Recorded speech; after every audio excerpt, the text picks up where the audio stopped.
Hello, hello, everybody. Welcome to Wednesday night's Messages of Love from Above, and excited to be back.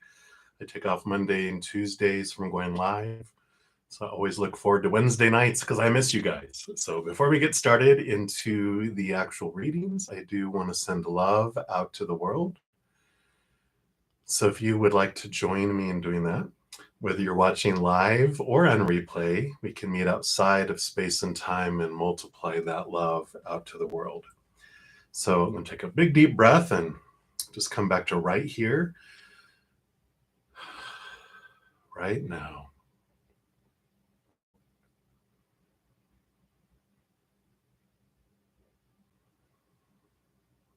Just let that love flow down into our heart.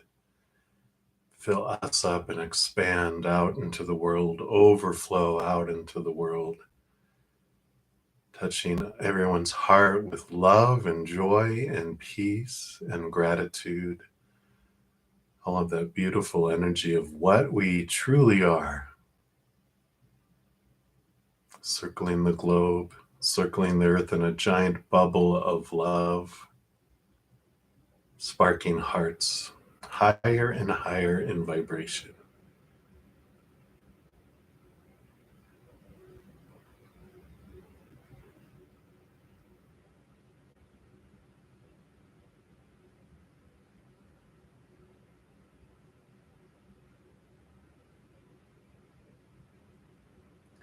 And if you yourself are in need of love right now for your heart, for your mind, for your body, for a loved one, a situation, a relationship, whatever it may be, we send love to you right now as well.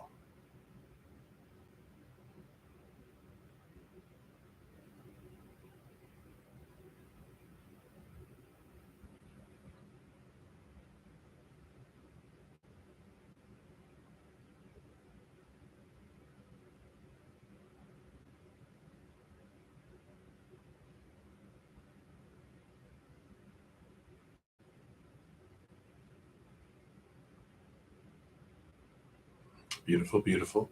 Thank you so much for joining me in doing that and allowing me the space for that as well.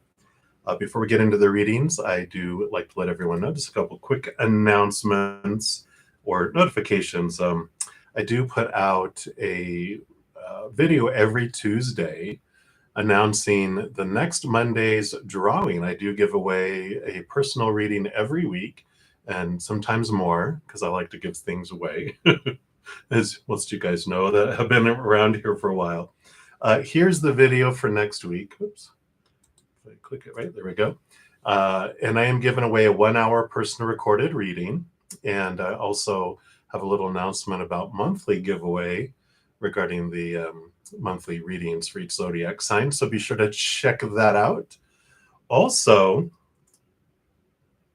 I have merchandise that's available in spring, and they just sent out a notification today that they're giving 25% off one order. Doesn't include shipping costs, but it's 25% off the order, one order between now and I think it was April 17th. Yeah. So I wanted to make sure to pass that on in case any of you want to take advantage of that. It doesn't impact me at all as far as they're taking the 25% off their end. So I'll still get my little tidbit that they give me for any of that merchandise. So if you want to check it out, that's linked to my merch page there. Also, happy Libra full moon day.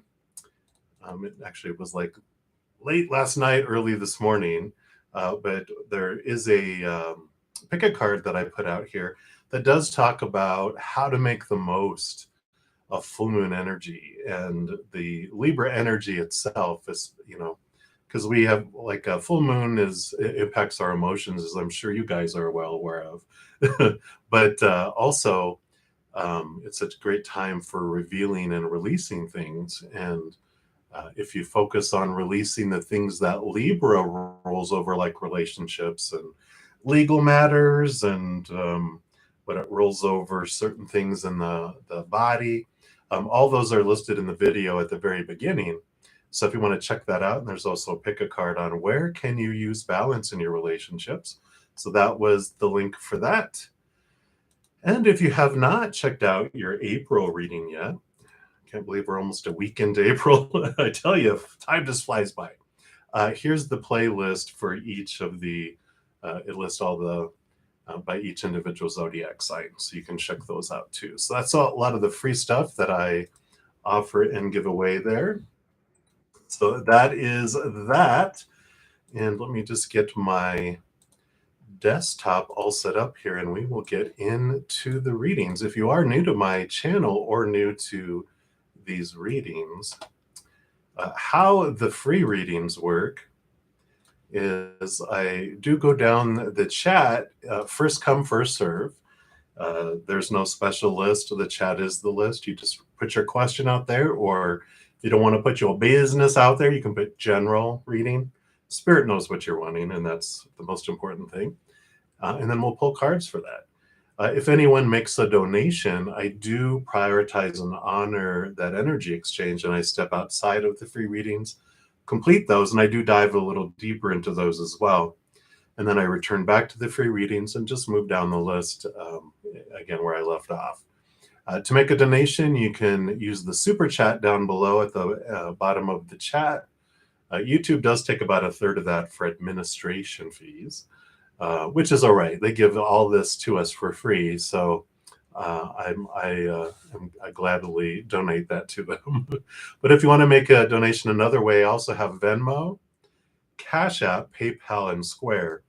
And all those links are in the pinned comment at the top and in the description box of the video down below. No, certain dollar amount required for any of the donations. It is, everyone's, financial situation, of course, varies, and moment by moment, ourselves and between people.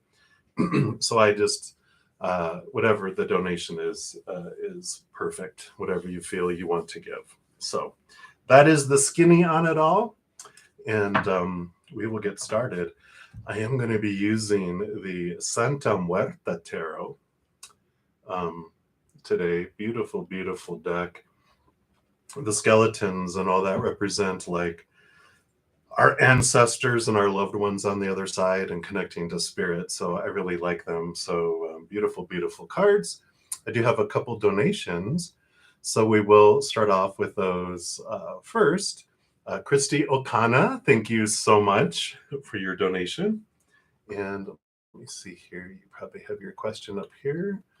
Let me just scroll up. Oh yeah, you were number one. You're so kind. Thank you so much, Christy. I appreciate you. You want to know, yeah, I am doing amazing. Wonderful, wonderful day. I'll eventually talk about some of these books I've been reading. I just have been reading like a mad dog, and finished a little short book that's just confirms a lot of things. And, it puts you in a place sometimes when you're just like, but that's where I'm at today. So in even a more amazing place than normal. So you'd like some spiritual guidance. So let's take a look here and see, what does spirit want for you right now, Christy?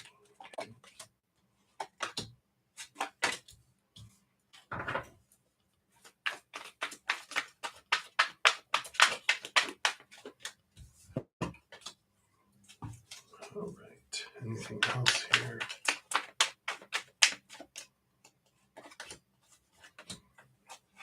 All right, we'll see what those are in a moment. But it does look like here you're right in the middle of making a decision on where you're investing your energy, where you're wanting it to go. I like the little two guns there. It's like, where are you going to be aiming your energy? Where is it going to be unfolding here? I feel like, especially with this Nine of Cups, of course, the Nine of Cups is kind of a wish fulfillment, hermit's kind of journey of looking inward. And you have the Five of Pentacles here, which is a change of moving from a place of feeling abandoned, of lack, being left behind, being left out in the cold. And I feel like that's what you're leaving behind. I mean, she's even strutting away from that.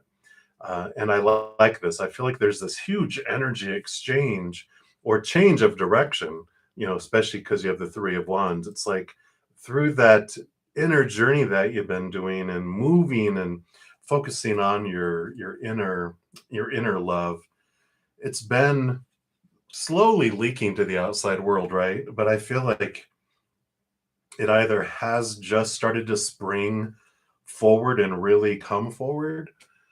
If not, you're going to be seeing these changes. You're going to be seeing things flowing so differently in your outside world. Let's see what these are here. Yeah, because you got, okay, yeah. Because you have the Five of Cups, like the Five of Pentacles, you have this change of emotion that's happening here. So the change in your outside world and the way you're looking at it all started with your change of emotional focus, right? Because you have both the Five of Cups and the Five of Pentacles, number of change that's coming in here. And you just gotta make it up because you have the Ten of Cups. So the Nine of Cups, she heads off into the Ten of Cups, which is exactly what we were talking about here. Look at that beautiful butterfly of transformation. As you are filling up on the inside and your heart is filling up and your heart is filling up, that's what's flowing to the outside world. That's what's making these changes happen. This whole difference of looking at the world. You have the Strength card too, which I love this one. It's like this dragon or Quetzalcoatl, but look at those vibrant colors. It's almost like what were those wrestlers? But this is your higher self and this is your human self. And this card is about joining together and binding together. And that's where this change in the outside world happens for you. Because we start off, in as just the human without awareness of our higher self in the beginning of our life, right? And we're just like, feel like we're alone, like we're wandering. We feel that abandonment. We feel that, being left behind and lack because we just don't realize how powerful we really are. And then we open up eventually at one point in our life and realize we are so much more than just the human.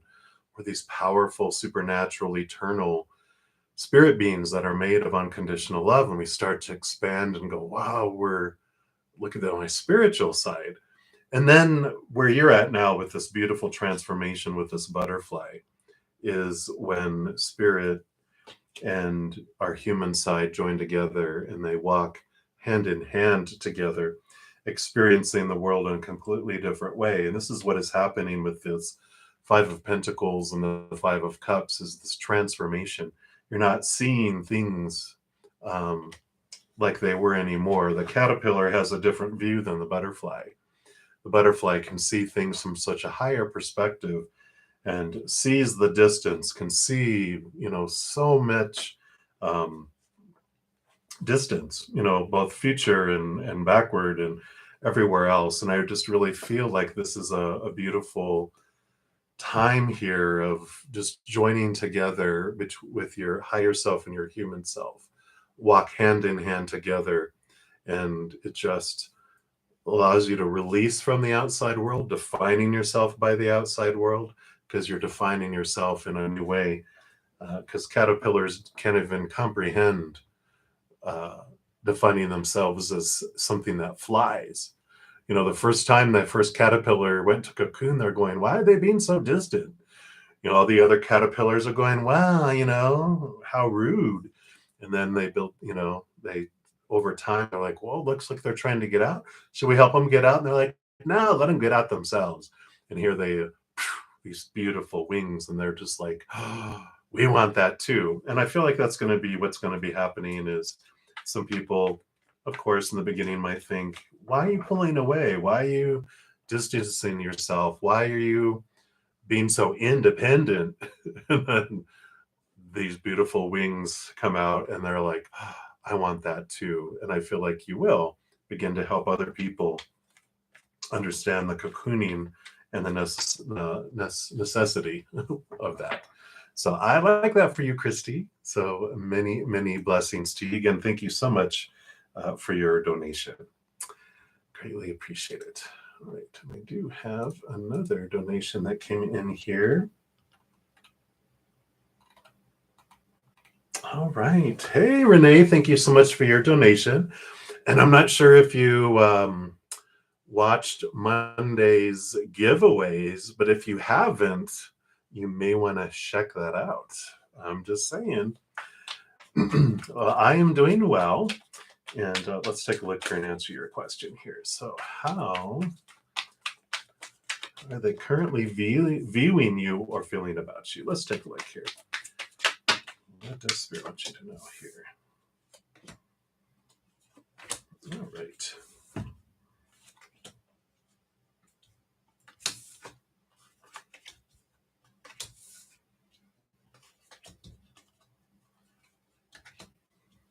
All right. So you do have the Four of Pentacles and the King of Wands here. Let me adjust my screen. There we go.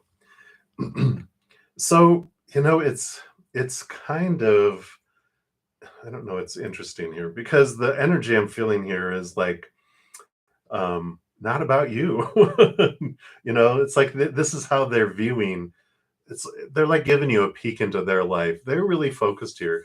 The King of Wands is like an entrepreneur kind of energy where they're really focusing on where they're investing their energy with what's going on. But theirs is all focused on the Four of Pentacles, the outside world, trying to figure out how they can have stability in the outside world, what they're going to do, blah, blah, blah. And I feel like they're just totally distracted and consumed with, looking at all of that. I just feel like they are, um, like I said, distracted, just super focused on establishing a firm foundation in the outside world. It's like heart is on hold, the mind is super focused on just this outside stuff. And we see here, we have like the Queen of Pentacles, which is all about Mother Nature, Mother Nurture, and the King of Cups, which is about balancing heart and mind. I feel like this is almost like this would be like you focusing on your journey in this, like Spirit saying, you focusing on going up the ladder, you focusing on new birth, you focusing on you. And this is what they're saying here. It's you're going to have new birth, you're going to have new benefits, you're going to have new flow and fruition come into your life.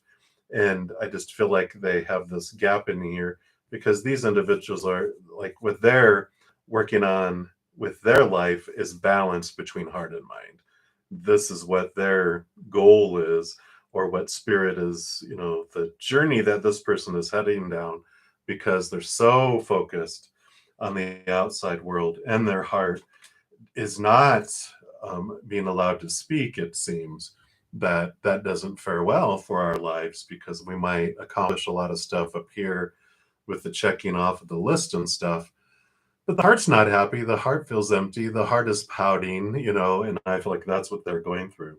And I feel like just for you, it's like, all right, I'm going to continue on my journey, is what Spirit is kind of like nudging you towards, which makes sense with these other two cards too, which is about a new journey. The Fool card is about a brand new adventure, a brand new journey, something without a lot of expectations. So, with the Queen of Pentacles, it's like you're moving up into this new birth. And then you also have the Chariot, which is about movement and victory and power of choice. I feel like you're going to have a couple choices coming up here. And not to be afraid to choose for you is the big thing with that Queen of Pentacles and this new journey and this new adventure. The Fool card very much is about no expectations, no restrictions, not trying to live up to what everyone else is saying you should do and supposed to do and blah, blah, blah, right? There's this freedom that comes in that allows you to move in this direction. And that Chariot card really is the power of choice card, that don't be afraid to choose, because you can't make a wrong choice, because you always get to choose what an event means, what story you're putting to it, what you're going to feel as you go through it, and where you invest your energy, not what everyone else is going to think or say or do, blah, blah, blah. So I feel like for this path, this fork in the road, that you're coming to, it's like kind of like you're learning from reflecting on them, that they're not balancing heart and mind. They're just going off of all of the mind. And I feel like they're saying, this is something when you come to this fork in the road, allow your heart to have a seat at the table of which direction you're going to head, not just the mind, not all the, opinions that we were given, the supposed tos and shoulds and need tos and have tos and must, all those expectations that are really rooted in the fears of losing conditional love. So they are basically, I just feel like they're so consumed with everything else, they're not really allowing themselves to, allow gut instinct or feeling or anything to get into this, whether this is romance or work or whatever. I just feel like they're so focused on their success, their security, their foundation. It's like everyone else, something has like spiked them into fear mode, because that's when we go into that mode where we withdraw from everyone else. We go into this fear mode to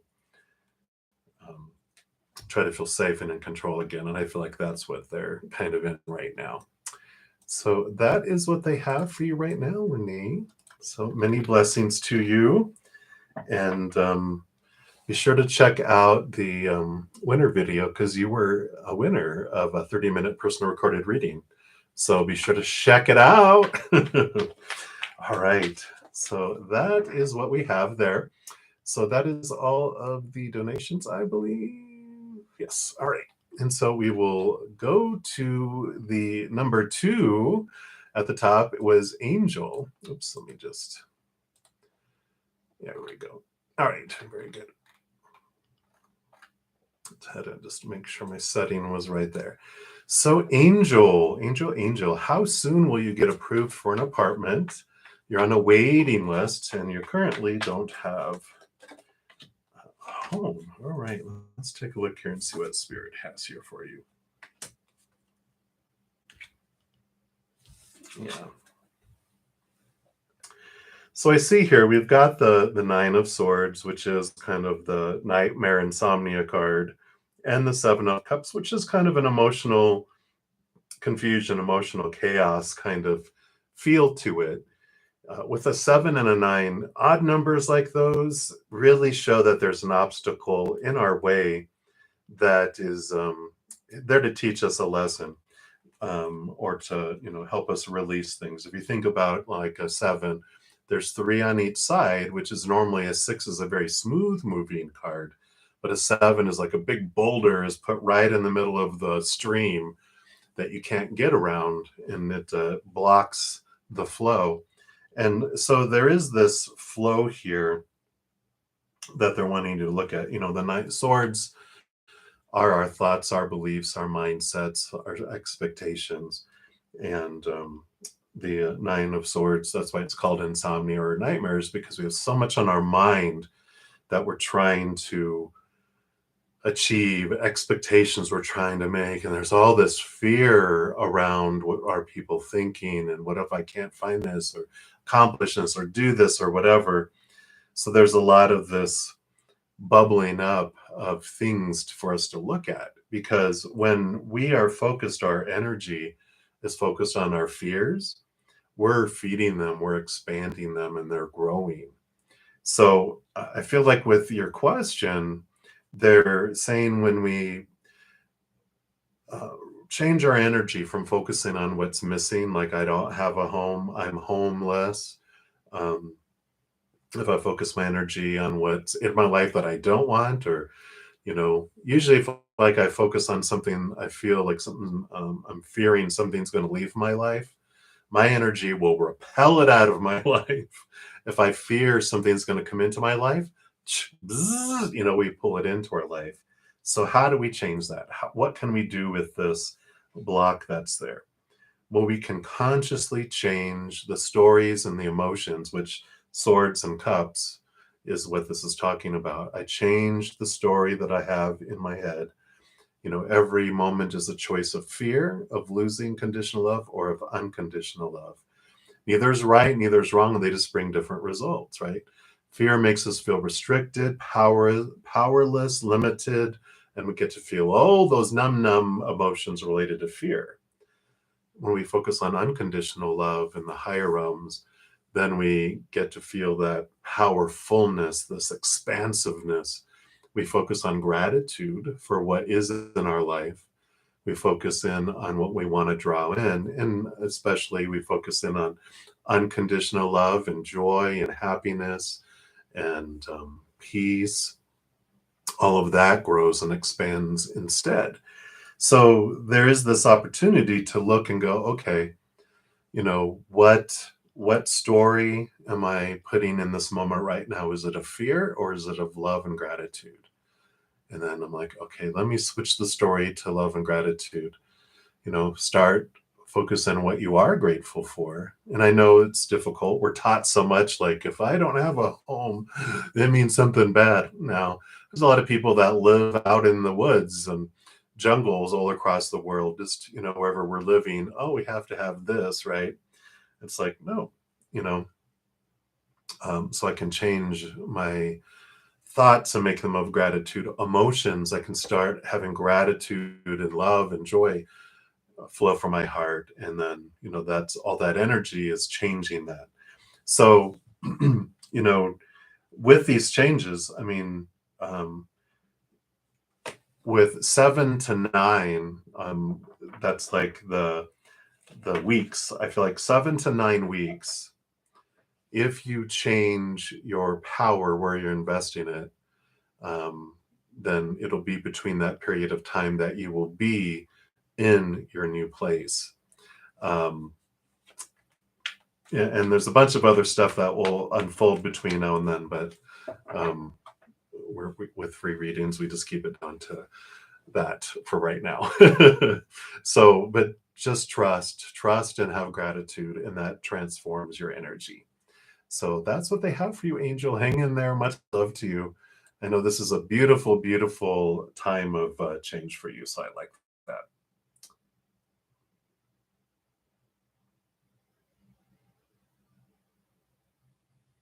Yep. All right. So Lisa Starr, you are up next. So how does T feel about you? Let's take a look here. What does Spirit want for you here?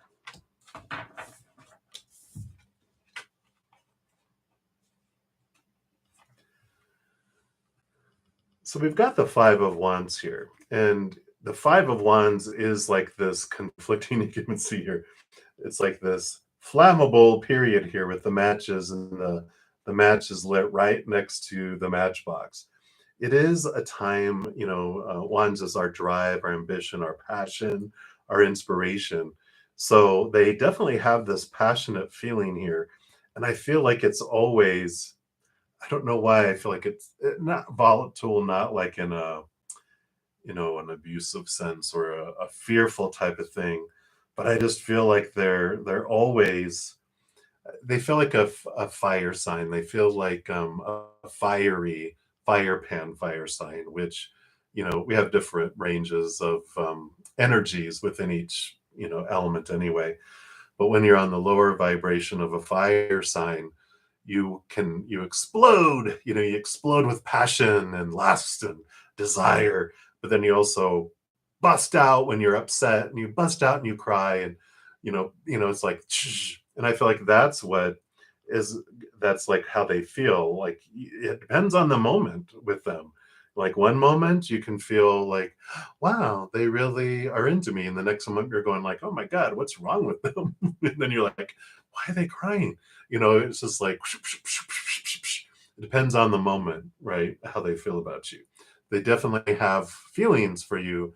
They just are all over the place depending on what's going on inside of themselves, right?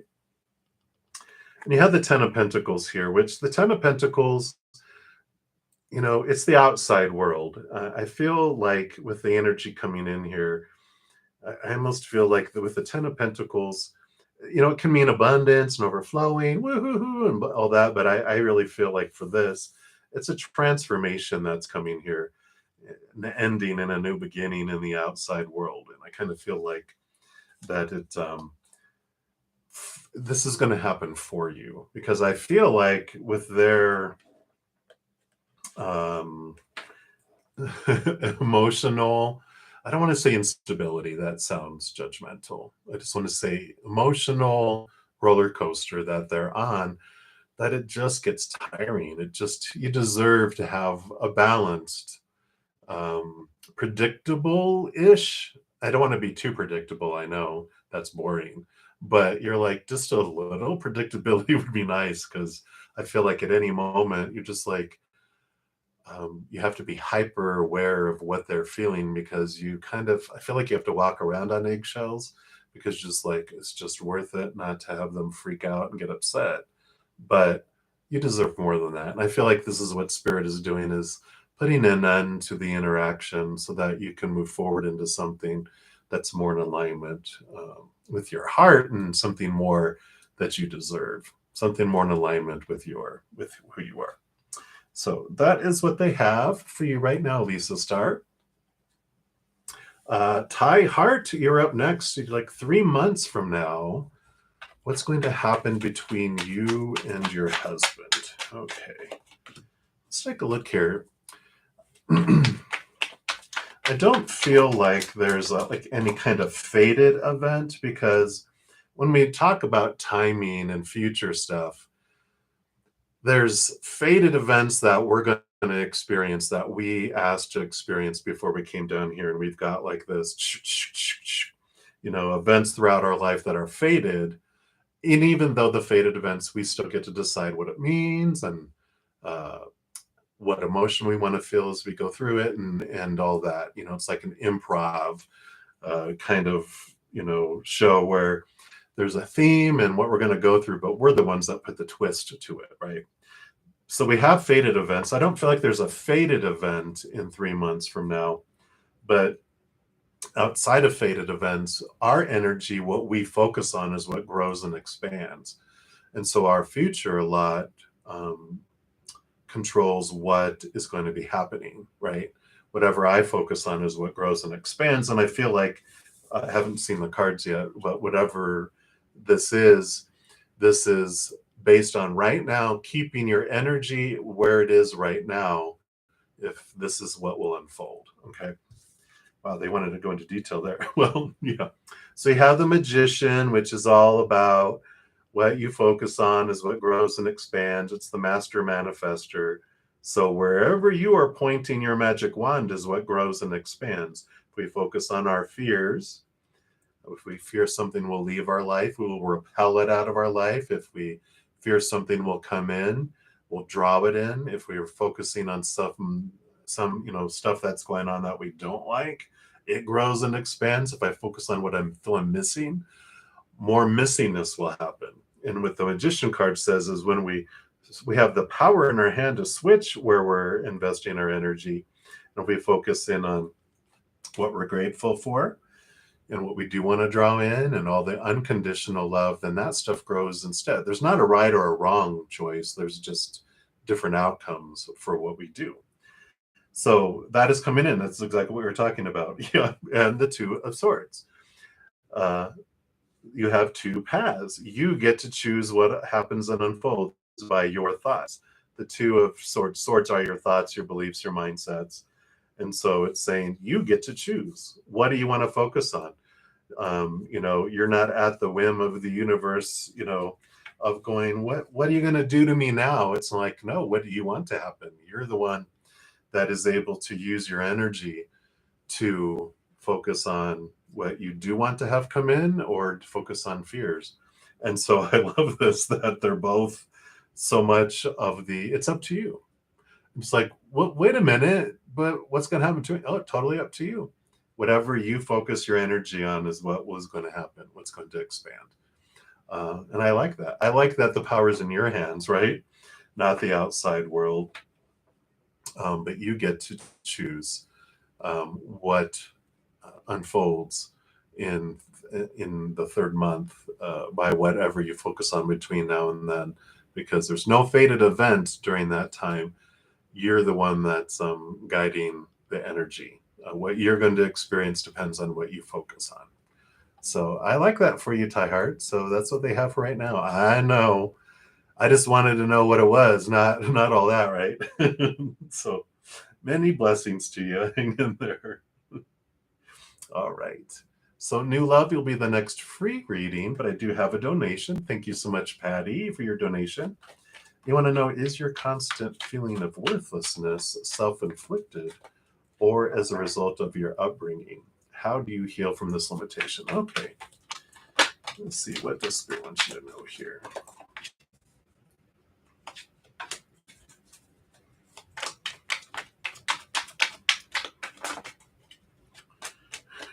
Sorry, about to lose half the deck. All right, there we go. So without looking at cards, I'm hearing that yes, the answer is yes. Is your constant feeling of worthlessness self-inflicted? Yes. And is it a result of your upbringing? Yes. So we'll talk about how we heal from this limitation. Because what happens, we hold the power over our lives. No one forces us to feel worthless. We're very, very, very much influenced growing up, with this long list of supposed tos and shoulds and need tos and fears of losing conditional love. We are, as children, we don't know any better. So we just take on everyone's opinions as our own. We come up with these rate of love exchange that's out of balance because we don't know any better. So we feel like we have to give 1,000 of something, 1,000 love coins to get one love coin back. And there's all this stuff that's dumped into us when we're younger, emotionally 7 years old and younger, mentally between 7 and 14, physically between 14 and 21.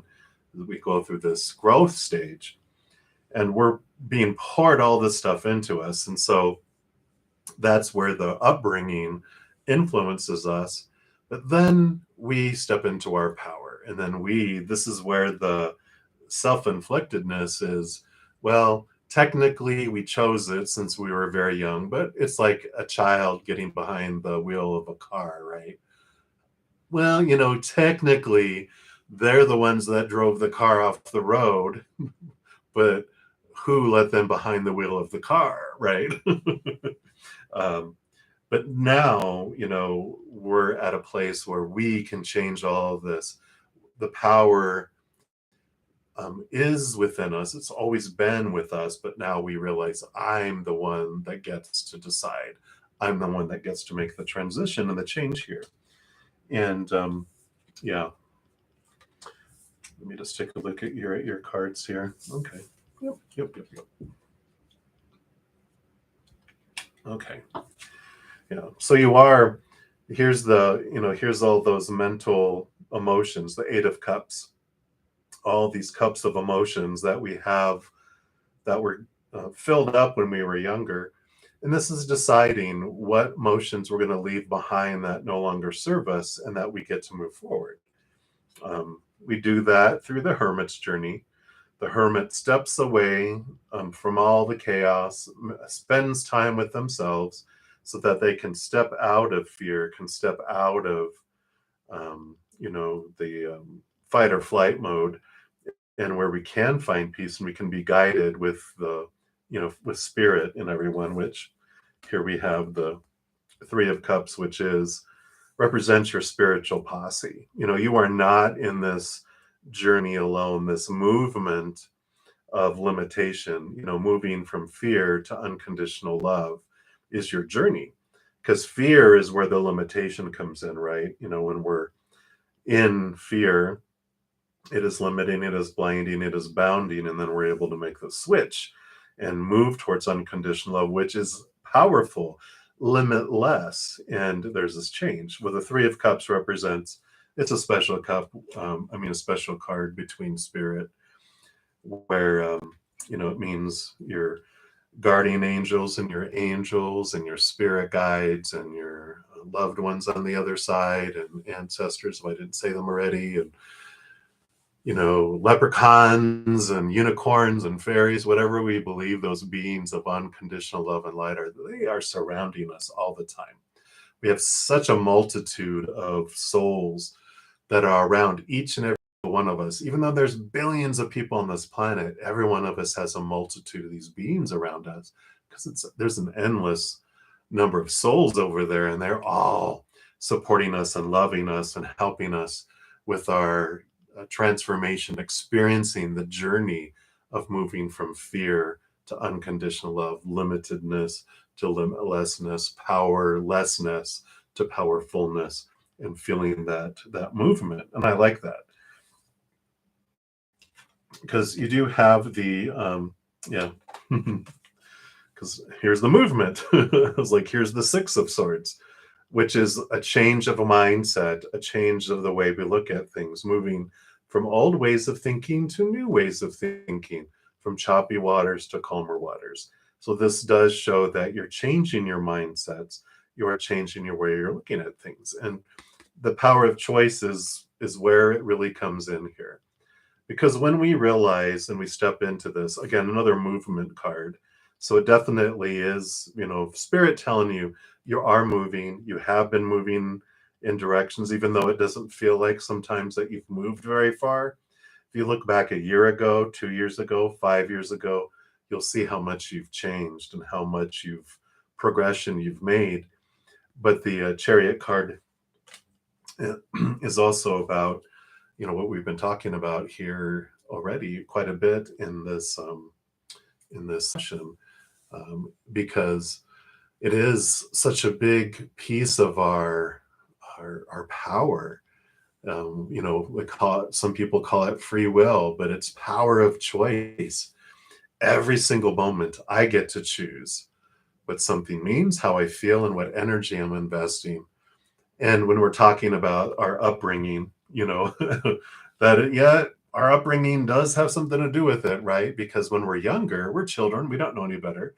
People are giving us all these popular opinions about what something is supposed to mean, how we're supposed to feel as we go through it, and where we're supposed to invest our energy. Focus on your fears. Choose, stories of fear. Choose emotions related to the fear of losing conditional love. Choose sadness. Choose anger. Choose all these things, right? And we're given all these popular opinions till we as children go, well, I'm getting that all the time. I will take that on as my own opinion because it's safer for me to fit in. So I take everyone's opinion on as my own. And then I eventually create a habit of thinking this means this, I'm supposed to feel this is where I'm investing my energy, to where we're kind of on autopilot, where it becomes our reaction because it's been so ingrained in us growing up that, I'm supposed to feel this way when this happens. This is the story of what this means about me because that's what I've been told. But as you step away and you realize and step into your power, you have this beautiful ability to start focusing energy, differently. Yeah, yeah, and that's normal, Patty. I mean, don't beat yourself up about, I try breaking away, but my triggers bring me back. Well, it's like a habit, It's like, I have a sugar tooth, and if I beat myself up every time I had sugar, I'd be black and blue all the time because I'm like, I make movement, and then, but old habits, I'm like, oh, but I love sugar. And it's like changing a habit. It takes time. We're gentle with ourselves, and we just try whatever we do to change our habit, right? And so when a trigger appears, if I start just focusing, like every moment is either a choice, like a mental, emotional, and energetic choice of unconditional love or fears of losing conditional love. And when I realize old pains, old stuff that's happened in the past, that if it wasn't of unconditional love, it was of fear.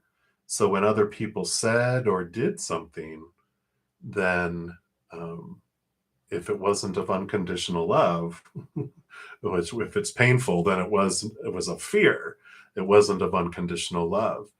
And when we just really can get it into our knowingness that when a human character when we go into fear, we do crazy, stupid stuff because our human adult mind, the intelligent side of us, the compassionate, loving side of us, it's pushed out of our brain. Our little inner child, when it feels unsafe or out of control, weep weep, alarms go off, and it's, our adult mind is jettisoned because our, it's survival instinct.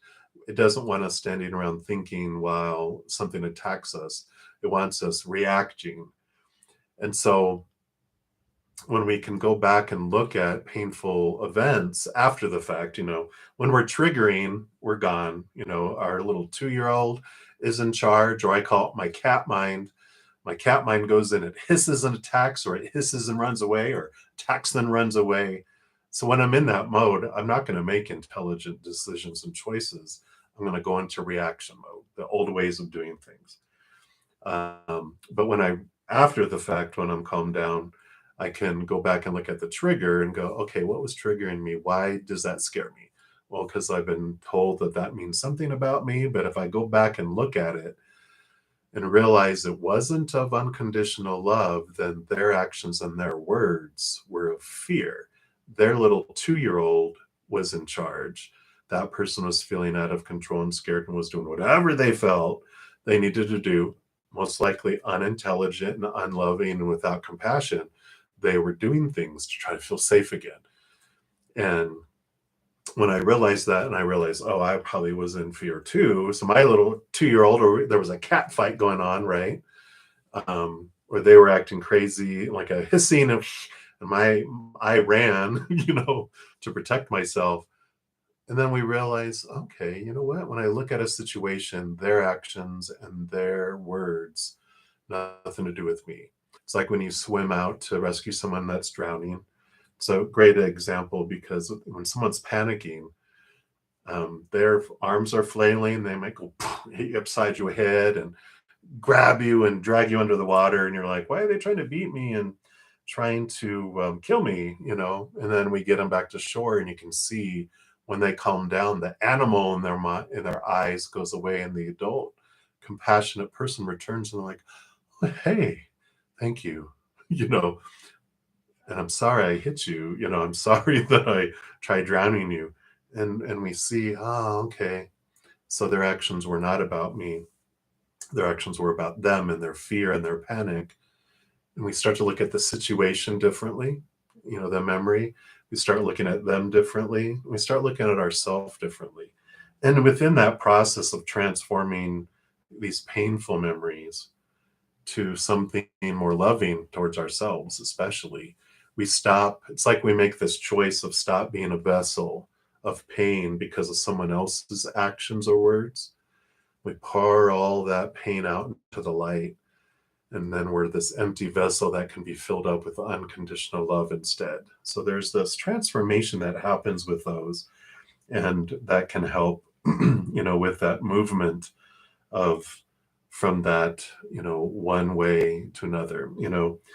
When you start to feel the fear rise, eventually we move to where we can kind of let out the steam before it, explodes, and we go into full mode, fight or flight mode, right? When we start to feel the uneasiness, deep breathing, deep breath in and deep breath out. I know for me, when the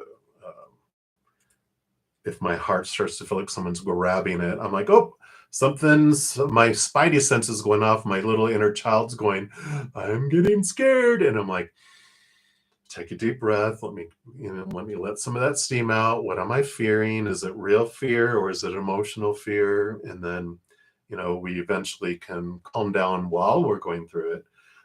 But changing a habit takes time, Patty. And this is for everyone. I think that's why they're going in, of course, extra deep here for you, is because it's for all of us. When we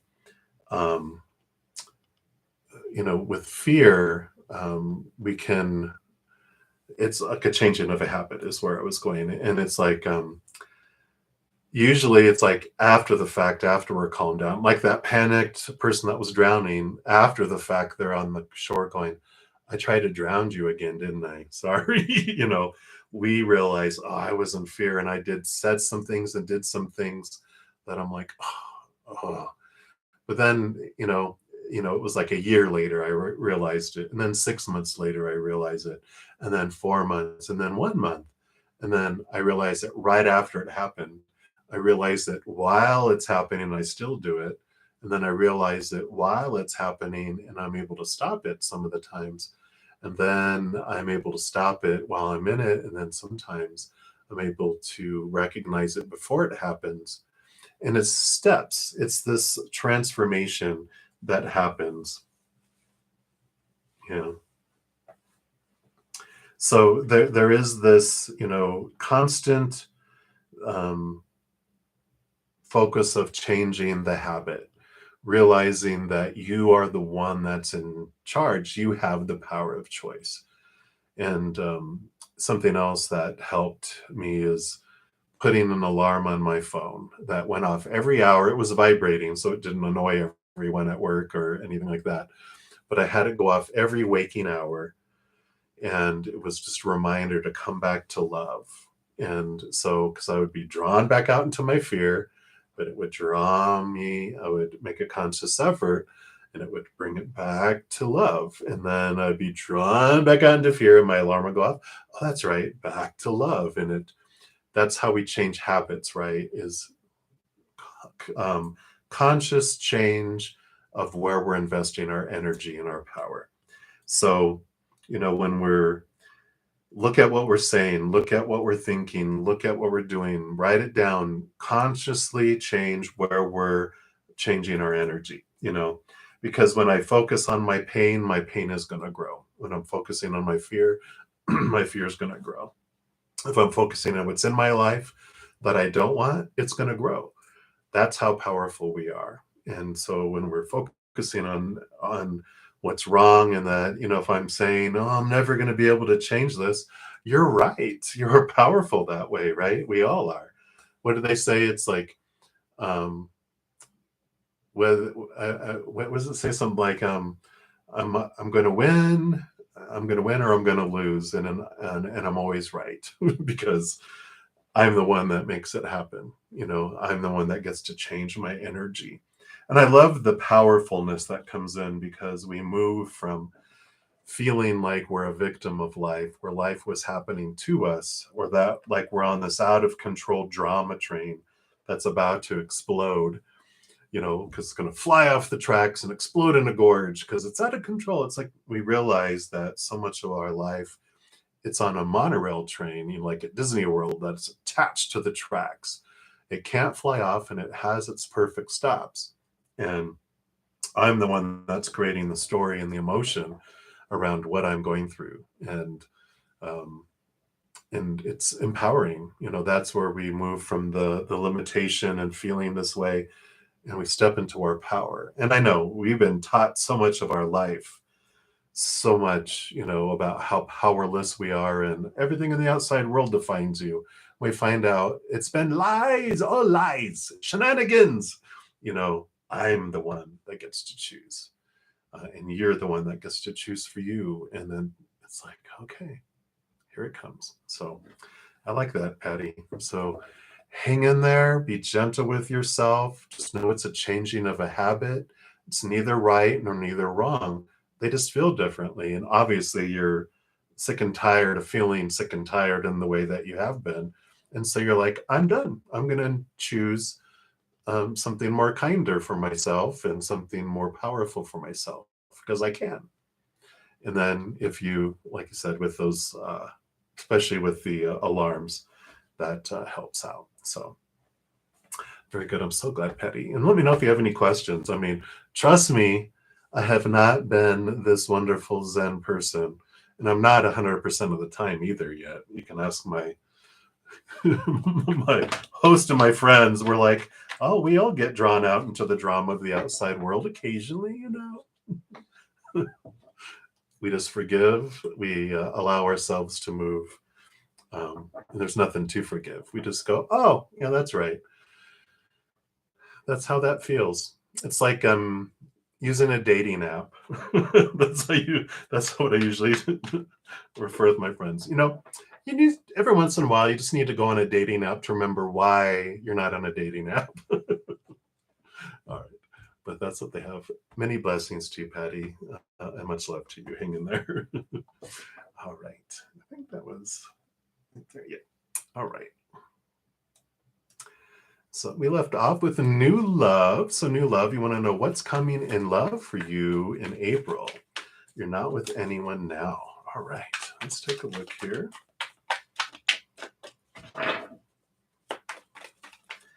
What do you want new love to know about new love in April?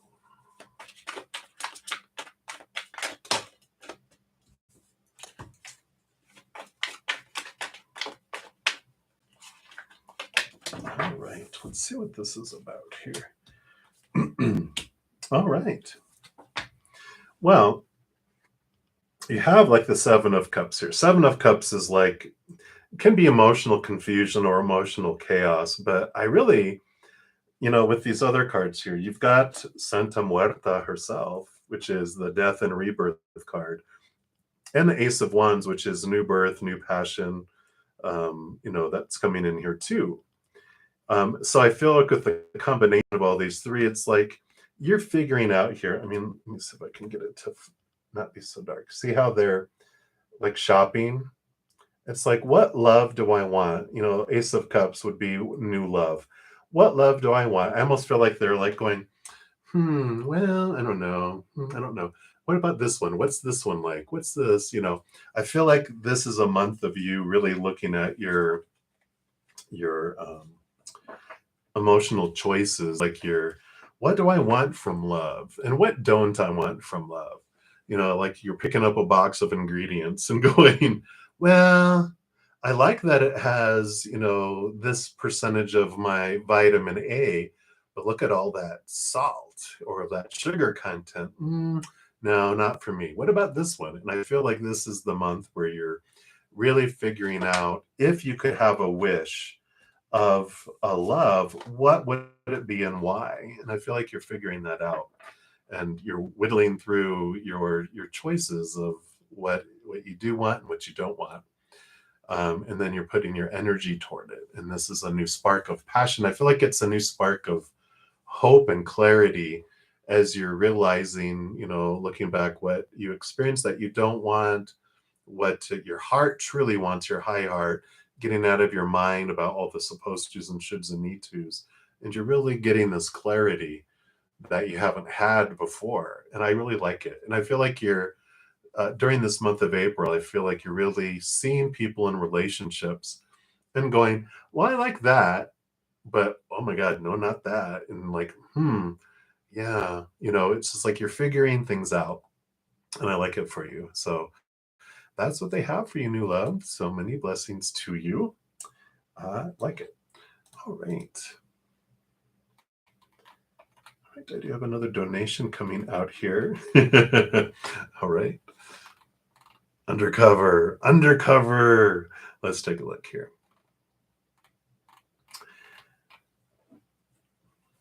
All right.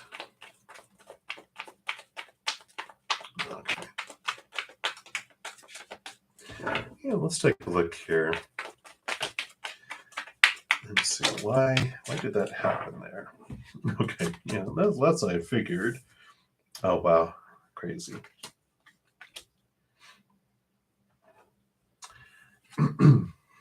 So the why did that happen? You've had the two of the High Priestess.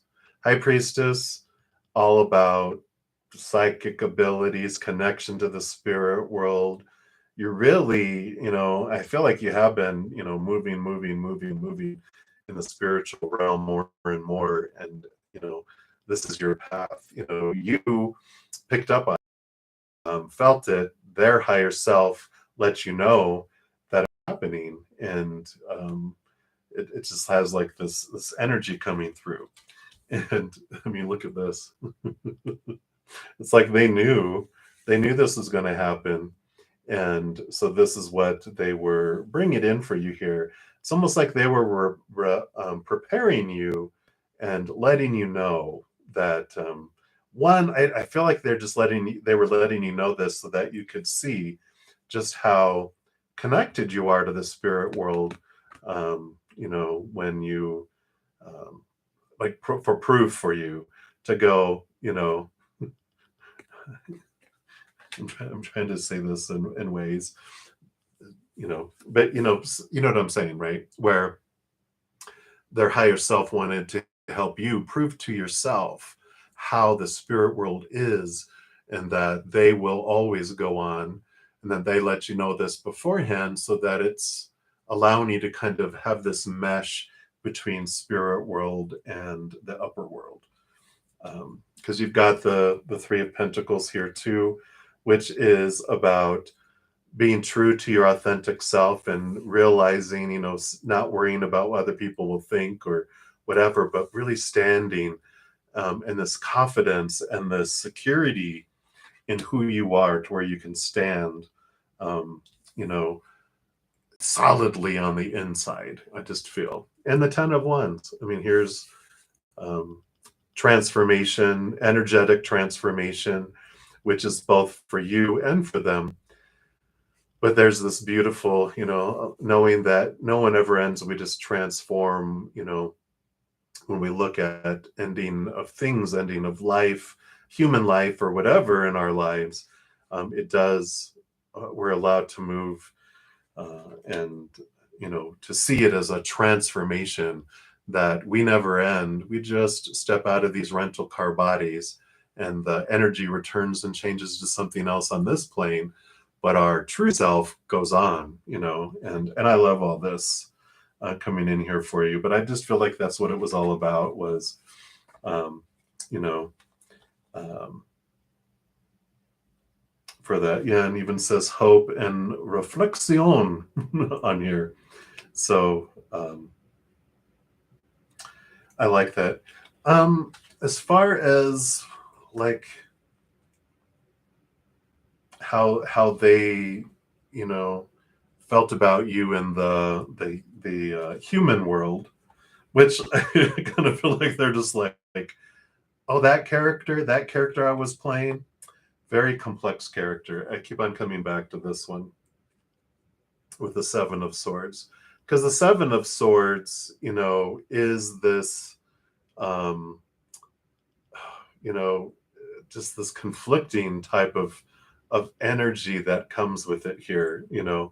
Um, they were a conflicted individual, so they're like, you think I knew what I felt? They're just like, I didn't even know how I felt about myself. They're just like all over the place. And I felt like they were, I don't want to say mentally conflicted, but they just felt they had so many fears, so many different ways of thinking. I just feel like they were scattered all the time. They were just, you know, after life. Because the Seven of Swords is about what of our own thoughts and beliefs and mindsets are thieving, are deceitful, right? And I kind of feel like that's how they always felt, like their thoughts and beliefs always cheated them out of being able to succeed in things. There were a lot of energetic blocks because of their mindsets, But that's what is coming through there right now. So that's what they have for you. Many blessings to you. Thank you for your donation. All right. You are very welcome. All right. Up next for the next free reading is Anya Ahuya. And you want to know why are you so hurt about what your friend did today? All right. Let's take a look here.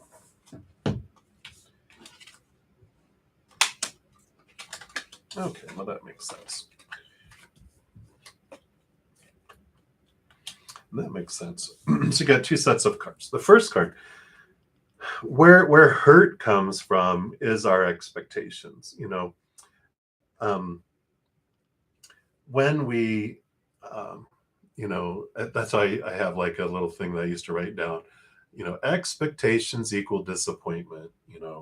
Disappointment equals pain, and it's because hurt in our heart is fear. You know, every moment is either of unconditional love or fear of losing conditional love. So with what they didn't make you feel like you had unconditional love. So it was fear that jumped into the situation. And people just do things, people just say things, but it's our beliefs that we've been taught that when someone says something like that or does something like that, this is what it means about me. And no, fear, it means I'm unworthy, it means I'm rejectable, it means something's wrong, and it puts us into this fear mode. And when we really are able to kind of step back from things and realize, because the Ten of Swords is about, transformation.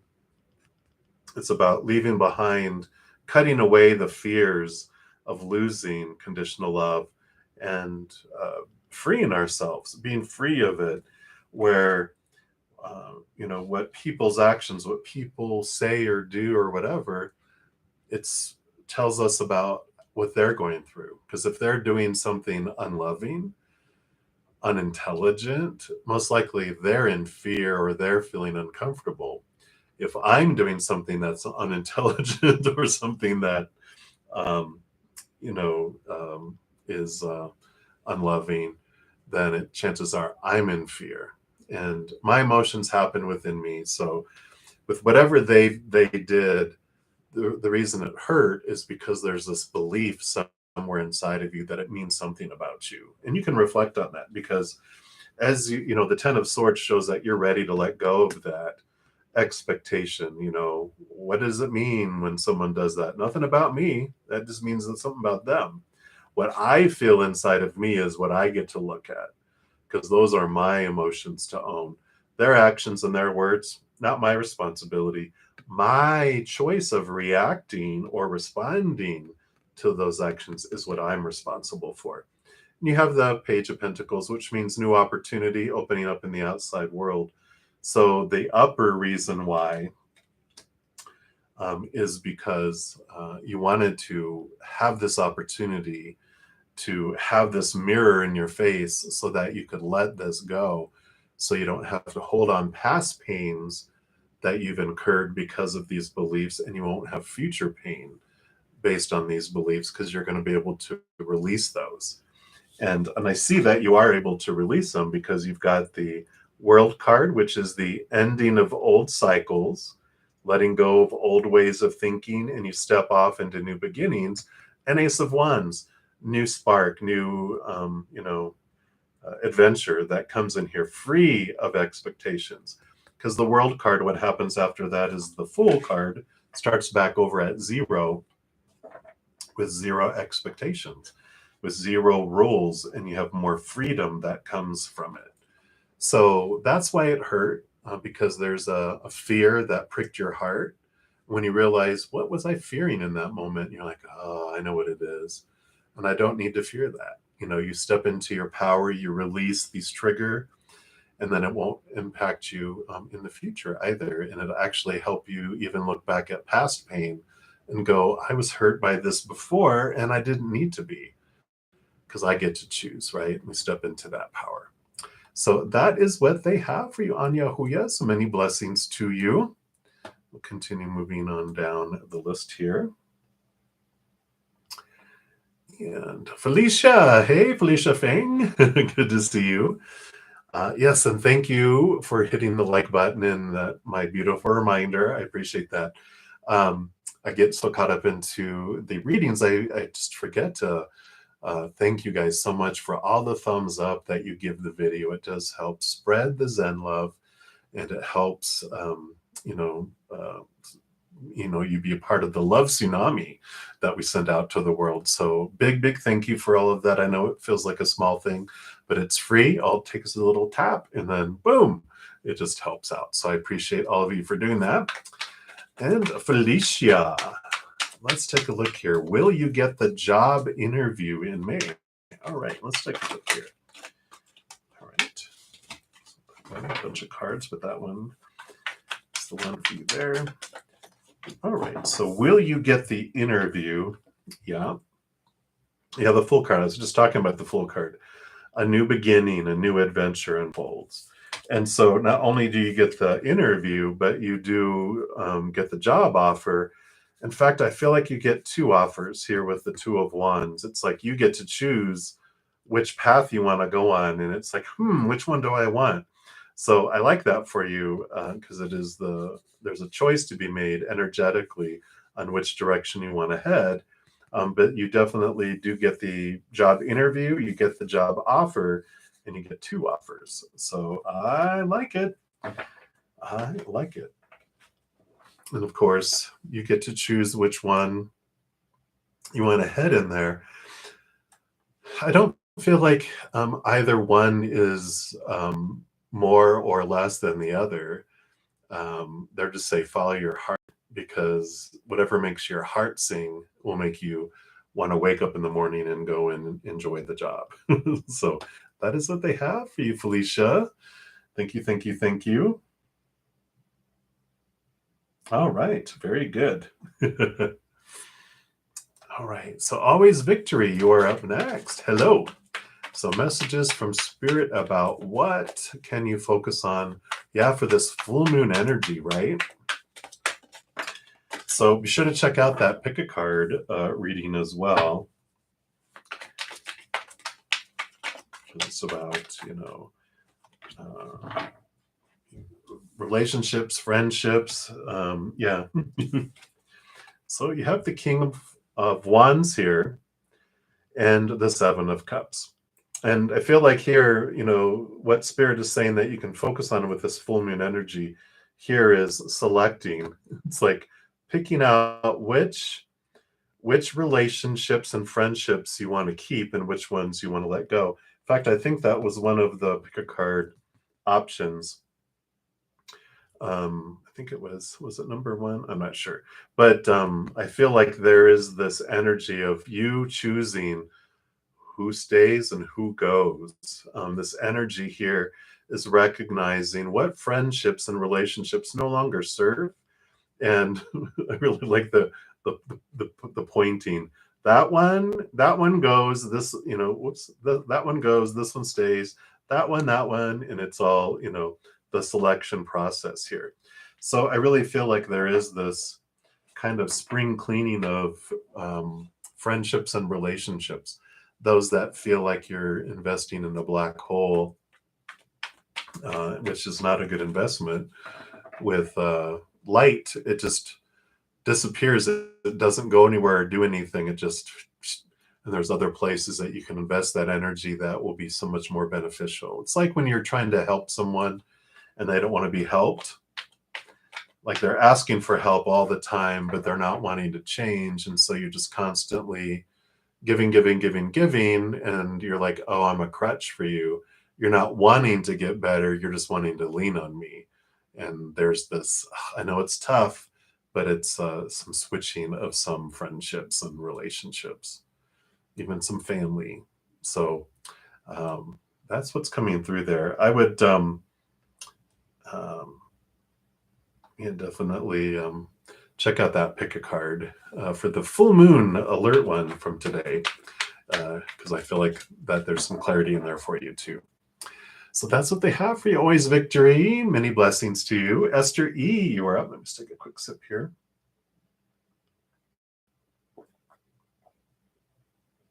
I can't believe it's been an hour already. So at the top of the hour, I do like to just let everyone know real quick, how these work as I go in order, first come, first serve. So I start at the very top and work my way down.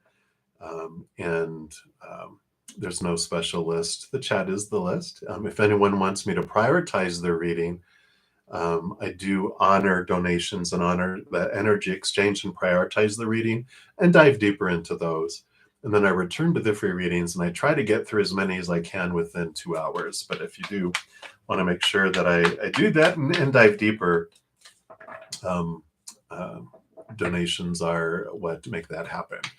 And you can donate by the super chat down below, or I have Venmo, CashApp, Square, and PayPal in the pinned comment and in the description box of the video too.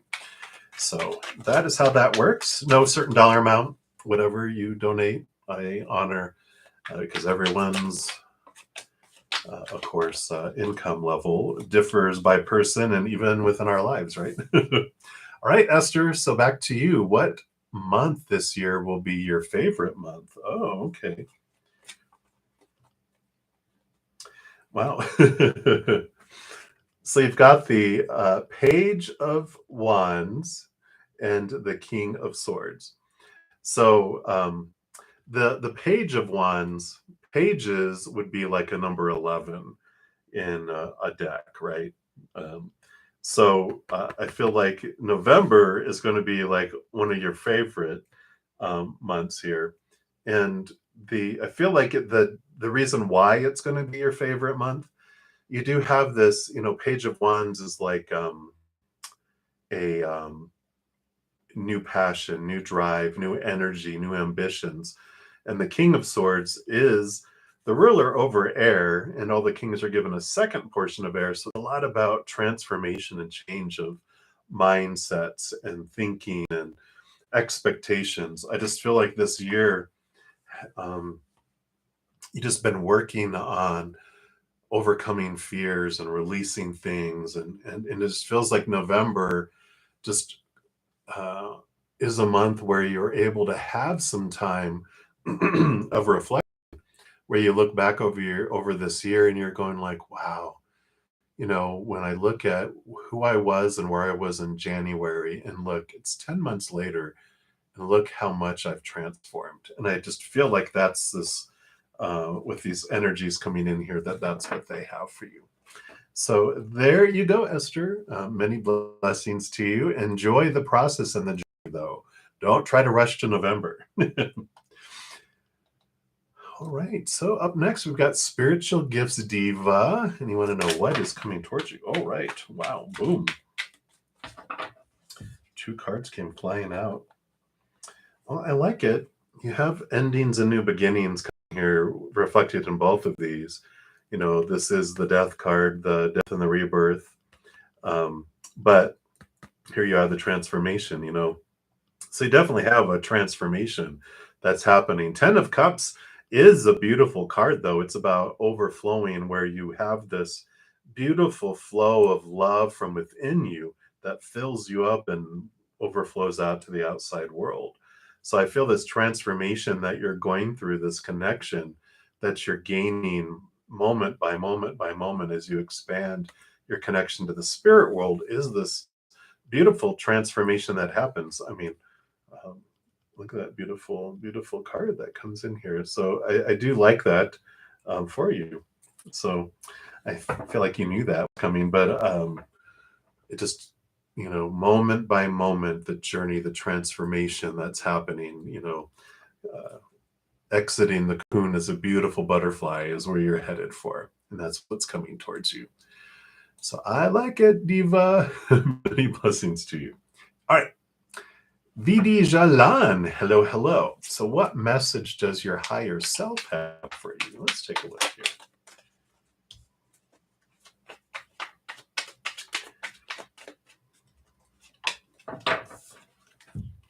All right. Well, very clear message here. I love these cards. So you've got 2 Wands cards, so a lot of fiery energy. And this is, definitely the King of Wands is, of course, the highest in the wand suit, which represents your higher self. It also represents like taking charge, taking command of your energy, where you're investing it, where you're directing it. And with the 10 of Wands, that also tells you it's an ending and a new beginning with your energies and where you're investing it, where you're pointing it to.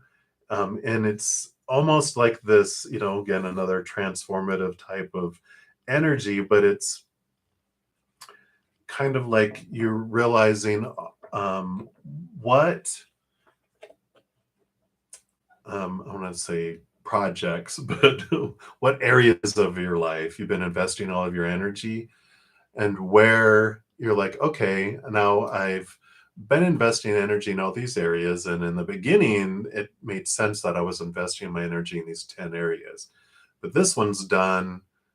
I can't go any further with that, so I'm going to stop investing energy there, stop investing energy there, and there, and there, oh, and there, and there, and there. And you're getting down to like there's all this activity and this energy you've been investing in people, things, projects, wishes, dreams, and different things. And you're like, those don't deserve my attention anymore, or I don't want to invest my attention there anymore because it did what it needed to do, but now I'm done and now I'm ready to do this. And there's this refocusing that's coming in here.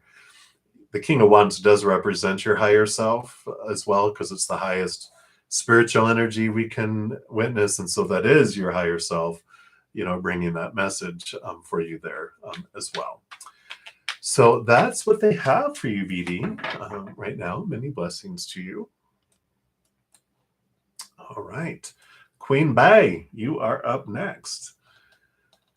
You want to know, does KN have a crush on you, or is it just curiosity? Or C, both, right? Let's take a look here.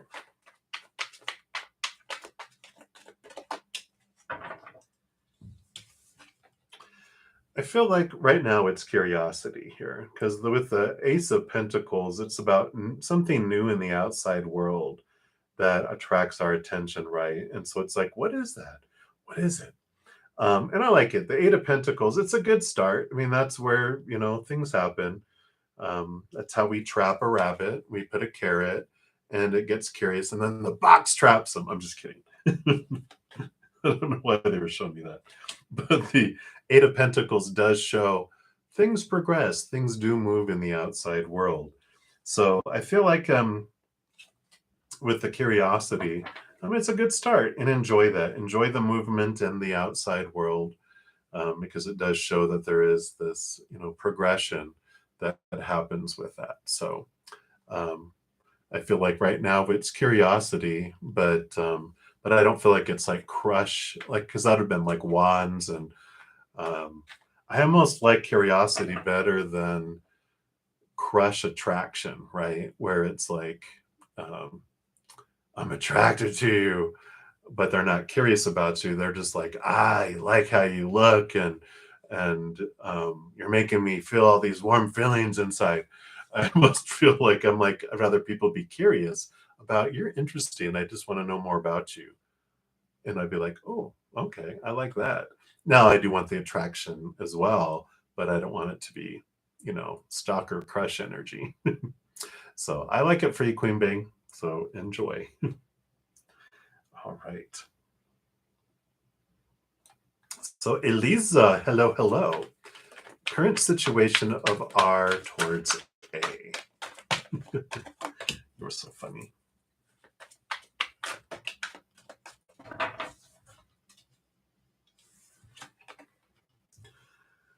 So we've got the Queen of Swords, which is balancing of heart and mind, and the High Priestess, which is about stepping back and, really connecting to the unknown, the hidden, type of energy going on there. So I feel like, there's this balancing of things out, but I feel like they're really digging into the unknowns of what's going on between them. I almost feel like they're discovering more things than that they realized were going on before. Like there's this uncovering of communications, this uncovering of, I don't know, uncovering of debt, there's this like hidden stuff that is now coming to light even more so. So, just a very, very complicated situation. If you were wanting to hear it, I just really feel like they're waving you off. Yeah, they're just waving you off from this entire situation. It's designed to teach you, to show you, to rattle your cage. The devil card shows us just what of our own thoughts and beliefs and mindsets. It's like it comes in to specifically just shake us, shake us, shake us, shake us, so that we are all this stuff is brought to our face for us to look on the inside. You know, the fears we have, these beliefs we have, to bring them up. And I kind of feel like that is what they're there for, is to be this, I don't know, this challenge that it's almost, they're trying to show me something like something in a window, like it's like almost like a pet shop. They're showing me a pet shop. There's like a puppy in the window, and the puppy in the window is so cute, and we can never touch it. It's in there, and we just every day walk by the pet shop, and we want it so bad. And it teaches us of our fears of not getting the puppy. We want the puppy, but we learn a whole bunch around the situation, but we never get the puppy, is what I'm feeling. So that is what they have for you, Lisa.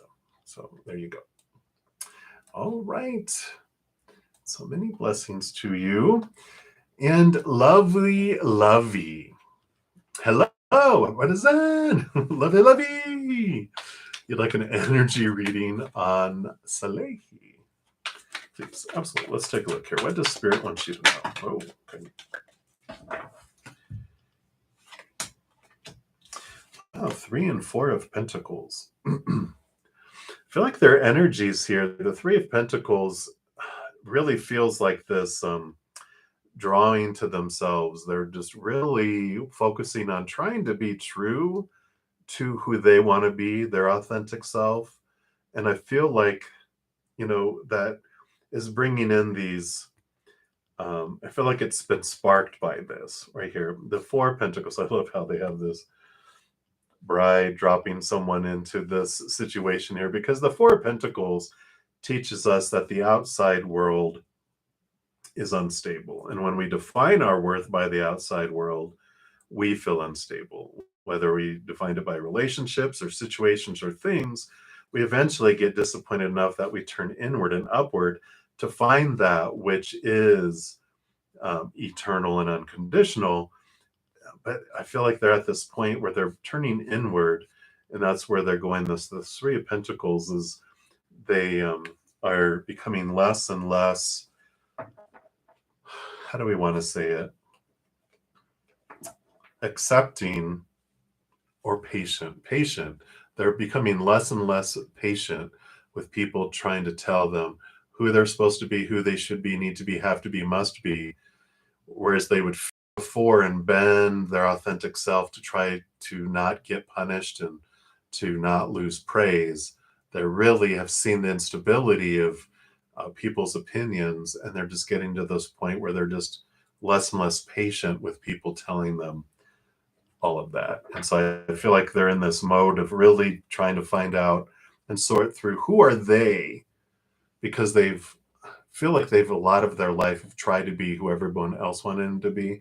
And it's almost like, driven them to this place where they're just frustrated because they feel like they're always letting down everyone else, telling them what they should do and supposed to do and need to do. And they're ready for this. So I feel like that's what's coming through right now for that lovely lovey. So many blessings to you. All right. And LA, you'd like an energy read on defense lawyer Stephen S., please. When will his energy lighten up and settle your case? If you haven't checked out the pick a card for the Libra full moon energy, this would be great to use that energy, because it is have to do with legal issues, Libra full moon energy. So you could use some of that. So be sure to check that out, LA. Let's see what else. When will energy lighten up? Okay, and settle.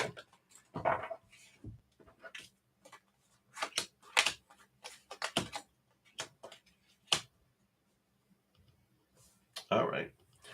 Well, with this combination here, with all these, it's funny. And I know you might not think this is funny, but this is your this is your spirit guides, so take it up with them. But they're saying that when will his energy light up and the case get settled? When the case gets settled inside of you, because you've got the Nine of Wands here. The Nine of Wands is energetic, an energetic like block that's not allowing things to move forward. And the of course, the Devil card and the Seven of Swords.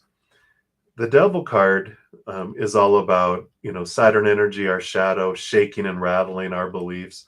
The Seven of Swords. Swords are our thoughts, our beliefs, and our mindsets. So very much related together here.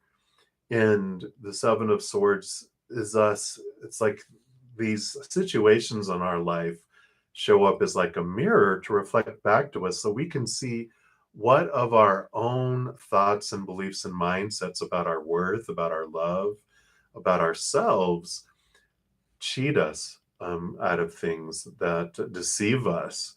And I feel like these situations, especially, with like the different lawsuits and stuff that are going on, that they're all about pointing and looking at our worth and ourselves. It's like these mirrors that are showing here for you, because you have, with the Seven of Swords, we've got the Chariot, number 7, which is movement, victory, which I like, but it also is the Power of Choice card that tells us it's like everything gets drawn out. Everything is about showing us our power, that no matter what happens in the outside world, we get to choose what story mentally we put to it, which is all the Devil and the Swords, the stories we're putting to what other people's actions and words mean about us.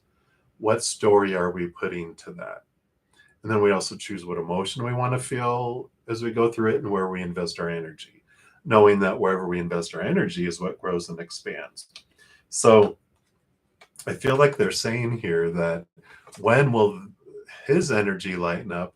When your energy lightens up, the Nine of Wands.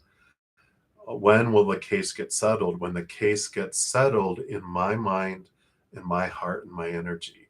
It's almost like when you release it, when you release the thoughts and beliefs and mindsets that are around these, it's when you find freedom. And when you find freedom, then things unfold and things move because the energy's block is gone. The fear of whatever, the story of fear that we've applied to situations, that is where the, the angst comes from, the pressure and everything is the fearful beliefs we have around something, right? And so I feel like this is what they're wanting you to know. And that's why I said, I don't know if you'd be happy with that. It's a very empowering message. But I know we were wanting like a day and a time. I know, I'm there with you. But your spirit guides are letting you know that this is being drawn out so that you can learn this and release these things so that they won't impact you in the future either. So that's what they have for now. But definitely check out that pick a card around the Libra full moon energy, because it does allow you to use that energy for releasing things around legal matters too. So I like it. All right, LA, that's what they have for you. Sorry. All right. Much love to you. All right, Dandara, you are up next. So you'd like to know, if you ask HSB to see you in person, will he appear or will he blow you off? All right, let's take a look here.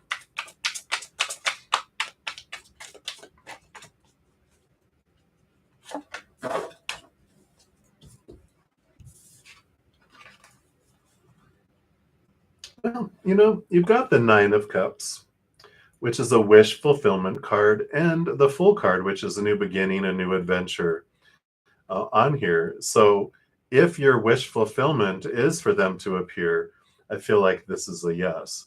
If it is too, if you really truly don't want it to happen, then it won't. But whatever your heart's desire is what's going to come forward with that. And I like the Fool card is a new adventure, regardless of what unfolds, I feel like your high heart knows what it wants and what's in for your highest experience, and it will have it unfold. But the Nine of Cups shows, whatever your wish fulfillment. You have the Ace of Swords too, which is new communication. So I like it. It seems like that they would appear according to those cards. So that's what they have for you, Dandara. So many blessings to you. Princess Pinky, you are up next. And you like the April monthly reading. Let's see here. What do we have here? Thanks again, everyone, for all the thumbs up that you've given the video. I greatly appreciate that. Thank you for being part of the love tsunami. I like calling it that. Flood of love. The world definitely could use that. All right. Anything else here? All right. Wow. So you got two major arcana here for April. One, you have the Temperance, which is the balancing, the unfolding of things, as the water goes back and forth between the two cups. It is this progression, changing from a base metal into gold. So it is worth it, but it is taking time for things to unfold. And while things are taking their good old time, here's your higher self and your human self. Your higher self drawing you inward and upward into this relationship where you guys walk hand in hand together. Not your spirit doesn't need to try to destroy your human side. It's the fulfillment of your higher self, giving to your human self what it's really looking for, which is the unconditional love from up above. It's a powerful, supernatural, eternal spirit being that's made of unconditional love. And our human, even though it's told to look out here for everything to try to fill itself up, is always hangry. It's hungry, angry, because those things of the outside world, relationships, situations, and things do not fulfill us up for very long, if at all. So we get that hangry feeling, but we end up turning inward and upward and finding that. And that's what's being invited. While things are going ever so slow in the outside world, it's going that way so that you have time to be pulled inward and upward, develop this relationship. And the more you work on that self-love, that relationship with your higher self, the faster the outside world will pick up as well. So that is what they have for you, Princess Pinky. So many blessings to you. I do have a donation coming in here. All right, thank you so much, Nicole. Appreciate the donation. And let me see here. Look past my microphone here.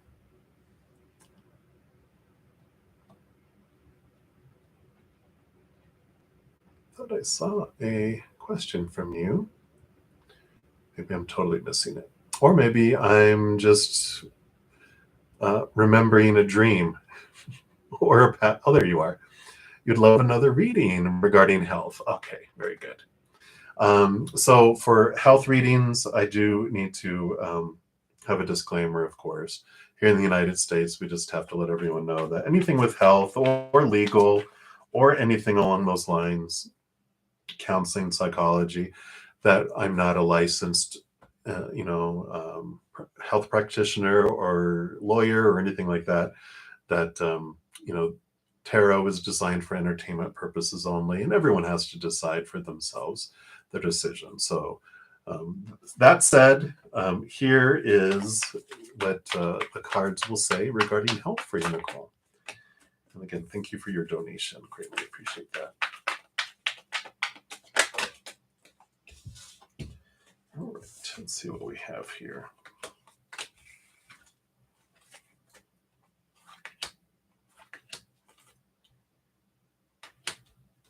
All right, and I also want to pull here a Lantern Oracle for you.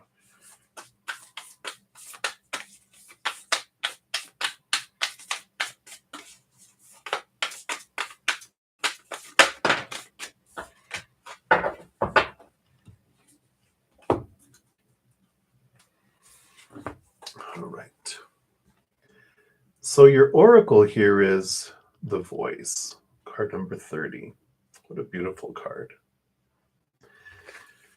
And it says, you are here to be known, so speak and be seen. Let's see what message comes with this regarding your voice. So, family, culture, and society can often demand silence and invisibility. Sometimes early in life, silence and invisibility are even the necessary means for survival. However, at some point in our lives, we need to release our light from the shadows and shine our uniqueness into the world. Initially, the very thought of expressing ourselves may stir up fears of being criticized, rejected, or abandoned. Nonetheless, it is always up to us whether such fears stop us or we persist alongside them until they dissipate. To withhold our unique gifts results in trapped energy that turns negative and is potentially toxic to our health and well being. You can't make it up. Allowing our spirit self to sing nourishes and expands us. Our wings mend by expressing our voice. Flight is possible when we express ourselves in ways that others can truly know and connect with us. The guardian assures you that living according to your spirit self's voice will not betray you.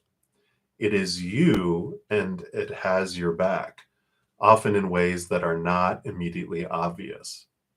Nonetheless, hindsight will always reveal that being true to yourself is the way of fulfilling the love, security, and completeness that you seek.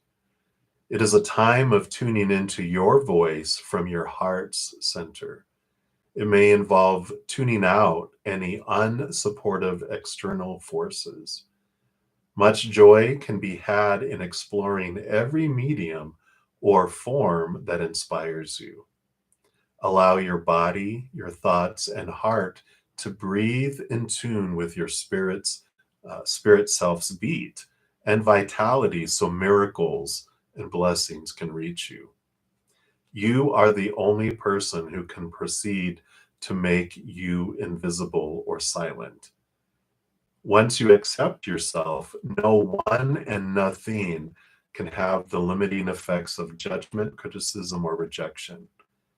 It is always up to you to let no doubt or fear have the power to bury you in the muting shadows. Remember that every perceived rejection, setback, or failure is a lesson forming your pathway to the door that opens. Only you can stop you from walking through. And the guardian's message for you, your difference is your blessing and responsibility to share. Wow. Very powerful. Um, and I feel like, a lot of our health does have to do, with our, it's emotionally based. So much of our, outside, and we can look at those things. I know there's a book by Louise Hay. I think I even have it right here in my little stack. Somewhere here. Oh, yeah, it's right here next. There we are. It's a book called You Can Heal Your Life by Louise Hay. And very, and you can even sometimes Google just emotional, spiritual energy around whatever health type of thing that we have. And there's tons out there. Sometimes you may have to buy her book. It's a beautiful book. But so I see that here, with with the cards too. We've got, the power of choice that comes in very mightily here for us. With the Lover's card is emotional power of choice, and the Two of Swords is about a mental choice. In that, every moment we're choosing what we're focusing on, what we're growing, and what we're expanding. When we focus our, okay, so it's, yes, thoughts and emotions that's coming in, we're such powerful beings, we don't realize how much of our subconscious that runs our body is listening to us. And when we are, whatever stories we're applying to things with our mind, is it unconditional love or fear? We grow those. And emotionally, if we choose, every moment is an emotional choice between unconditional love or fear. And wherever we focus our energy is what grows and expands.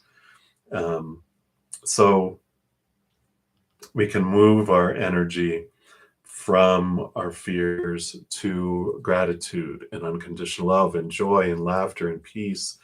We can see transformations that can happen in our lives. I mean, we kind of have, the Four of Swords here is peace of mind that comes around when we start letting go and releasing our fears that are rooted in, the fears of losing conditional love. The Three of Swords right before it is the heartache. It has a huge heart on it with three swords stuck in it, which is expectations equal disappointment. Our peace of mind comes here when we release those fears, and they usually have them sleeping on like the Ace of Swords, which allows us to connect to the capital T truths of the higher realm, rooted in unconditional love, and allows us to cut them away. And the Five of Wands represents, energy that starts off feeling like fear that ends up resulting in something more loving and something more kind, something more calm too. So there's this working out of energies that has to do with our mindsets and new love. Here, the Page of Cups.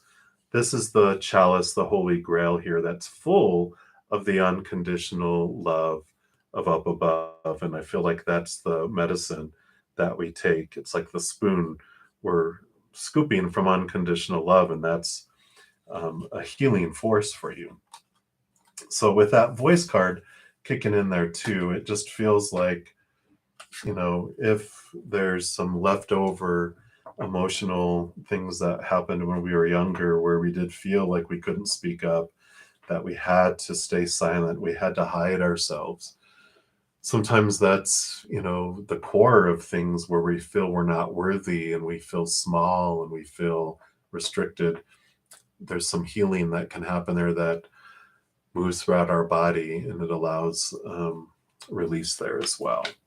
So that's what I feel is coming through right now, Nicole. So sending you lots of beautiful love, energy, and many blessings. And again, thank you for your donation. You hang in there. Okay, we left off for the free readings with Ms. Draw. I need like an energy reading for your connection with Aquarius. Let's take a look here. Ooh.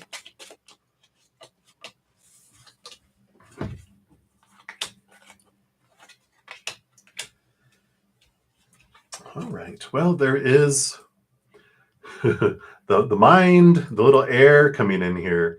And there is this movement that's coming in. They have the Seven of Swords, which is, thoughts, beliefs, and mindsets. And they've been looking at what of their own thoughts and beliefs have been restricting them and having them lose opportunities in their life, either for love or for, other external opportunities. We have Las Muertas herself here, Santa Muerta, which she's the death and rebirth card, which is the ending of old ways, beginning of new ways, and the Six of Swords, old ways of thinking to new ways of thinking, old choppy waters to calmer waters. So I feel like the connection here is improving because the mind sets, Aquarius is air sign. They are in their mind a lot of their thinking and beliefs and things, they've been working through them. There's been some endings, some significant changes, and how they're thinking about you and that. And you're going to see movement here in the future. I don't see cups and all this emotion yet, but Aquarians are air signs and huge air signs. They keep their emotions in Tupperware containers, in a refrigerator, in their heart to keep them fresh, but they're deep in there. I know I'm Aquarius, so that's the tendency of how it's perceived, right? But that's what they have for you right now. A little tidbit. And up next we have Rose with the pink rose picture, because I have several roses that come in here. Um, they make the chat room so pretty. And so you wanted an angel message. Let's take a look here and see what they have here for you.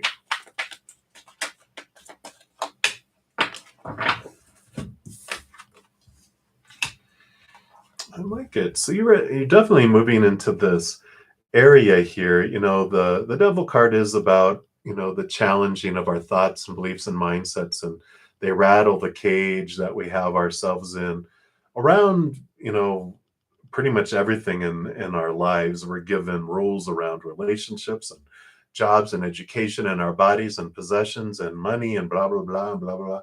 Ton of opinion around rules that we have, and they shake and they rattle our cage.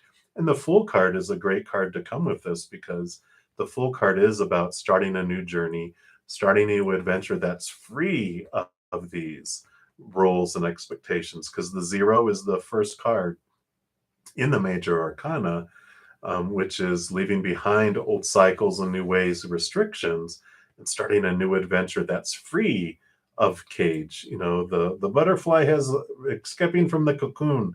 No longer it needs to fit into those things, and you're ready for this adventure. Two major arcana, so it is a significant change, a significant new adventure that is unfolding for you. So I'm excited, Rose.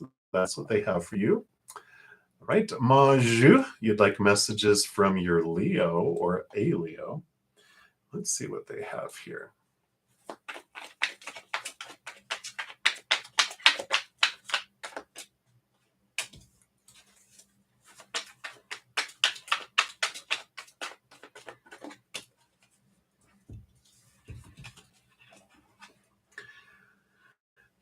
There's the Eight of Cups is about letting go of the emotions that no longer serve you and moving forward here. The Ace of Cups is about, new love that's coming in for you. I feel like this is like it's okay to let them go. It's okay to move on to something else, to someone else, because it's just like it no longer serves you to invest energy in this Leo. And I feel like that's their higher self telling you that, yep, it's you have a new love that's more in tune with who you are and what is for you, and that it's time to let that one go, because there is something more transformative, something more, like I said, in alignment with your path and what is next for you. So I know, but it's good to know that there's something even better for you in the future, right? All right, Maju, that's what they have for you here. Right, Angelina, you are up next.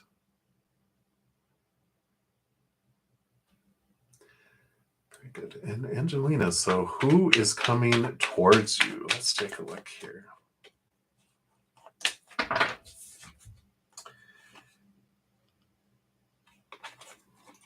All right. Well, you do have the Page of Pentacles and the Six of Pentacles. So very much earth energy coming in here. And this is a new opportunity coming up. So the individual that is coming forward for you, I just feel is very grounded and very equally in giving. Normally, this is my codependency awareness card. Alert, alert, be aware of your tendency to overgive. But I don't feel like that for here. I feel like there's this equal give and receive, this very earthy, grounded individual that's coming in that doesn't overgive. They don't allow you to overgive. And it's just very equalized. I just feel very balanced energy that comes in here. Feel like it will be an earth sign, just with two earth cards here. So Taurus, Virgo, Capricorn, I kind of feel it could be any one of those. I'm not feeling like Taurus energy. I'm kind of feeling more of the well, maybe more. I don't know. I'm like all over the place. I'm jumping from Taurus to Virgo to Capricorn, Taurus to Virgo to Capricorn. So they don't want me to know. They're like, let's leave some open here for you. Let's leave something for the scavenger hunt. But that's what's coming for you, and I like that because it is very balanced and it is very centered, and I like it that they will not allow you to overgive to them as well. So that is what they have. So many blessings to you, Angelina. Right up next, we've got Natasha R coming in. You're so welcome, Nicole. I'm so glad. All right. So Natasha, general reading. Let's see what they have here for you.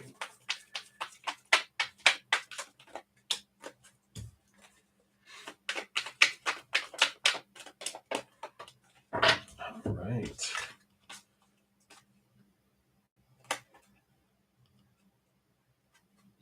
Oh, cool. So you've got the Seven of Pentacles and the Wheel of Fortune. And I like this because what this is telling me, Natasha, I mean, if the Seven of Pentacles by itself is patience, it takes time for the fruit to grow on the fruit tree. But with the Wheel of Fortune, it's like this would be saying that you have been patiently waiting, or at least waiting for the fruit to grow on the fruit tree. And now it's about to happen. The Wheel of Fortune is the wheel is turning to where even your human side feels that the change is about to happen here are for you. And I like it. So whatever's been feeling like it's been taking forever and a long time, you're about to see some changing, some around the fate in your life. And so something faded in a positive way, a positive fated event is about to unfold for you. And I kind of feel like by the end of this month, it's very much like you've waited and you've waited and you've waited. Now here it comes. So buckle up, Buttercup. Here we go. That's what they have for you. All right. Many blessings to you, Natasha. And Bear, you are up. You want to know your FS characters. All right, let's take a look here and see what Spirit has for you here.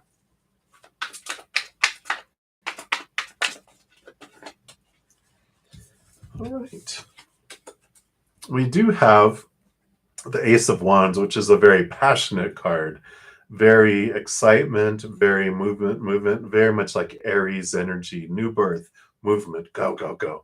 Very, childlike energy, not childish, but very adventurous, very wanting excitement in life and not sitting around. They want the next adventure, the next adventure. Just a lot of energy, which the Five of Swords here shows too that because of this, they can get a little bit of conflict here. Swords are thoughts, beliefs, mindsets, attitudes, expectations, and stuff. And the Five of Swords usually represents kind of they can get on the defensive a little bit or put people on the defensive a little bit. But, it's their energy. It's like people either love them or hate them because of their energy, and they can be a bit what's the word where abrasive, and that's where they're at in their world right now. They're learning, they're figuring it out. Conflict happens eventually. I feel like that they will grow tired of eating crow and tired of apologizing because they'll jump in, blah, blah, blah, blah, blah, blah. They'll speak, speak before they think, and they're learning to think before they speak, and think before they leap. So they're in that process right now of learning that, which is good, right? You want them to learn it before you get with them, right? That's what they have for you, Bear, for right now. So those are two great qualities, right? So I like it. It's almost like if you haven't met him yet, you're like, you know what? I'm glad that they're working on that without me in their life right now. But many blessings to you, Bear. Hang in there. All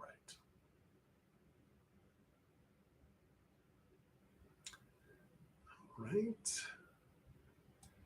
Very good. I look forward to getting your email me as being one of the winners on Monday. All right, Smriti Mandal. You want to know the Capricorn's true intentions towards you. Does he love you? Let's take a look here.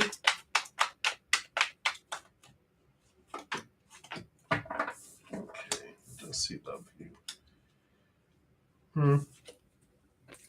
You know, true intentions, and I mean, that makes sense. I mean, a Capricorn, here we are, King of Pentacles.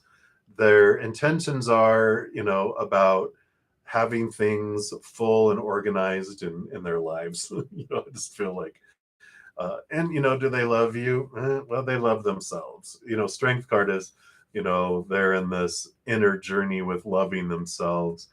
I feel like with this, it just feels like they're trying to get the fullness of the outside world, get all the stuff that they think is supposed to be in their outside world. The strength card here is more of they're focused on themselves than like, I love you and I want you to be with me. It's like, well, you'd make a good partner, so that would help me have my solid empire. So, it's like, well, if you want love and romance, I don't think this is the one, Smriti. So that is what they have for you right now. Many blessings. Hang in there. All right, Patricia Scowin, you are up next. Let me just make sure here. I'm so sorry, Nikita. I didn't scroll down there. So I'll be back to you, Patricia. I do have a donation. Thank you so much, Nikita.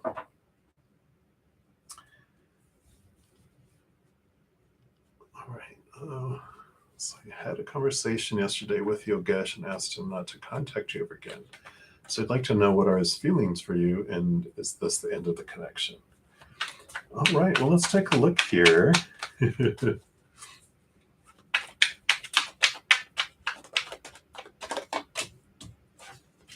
So what are his feelings, and is this the end?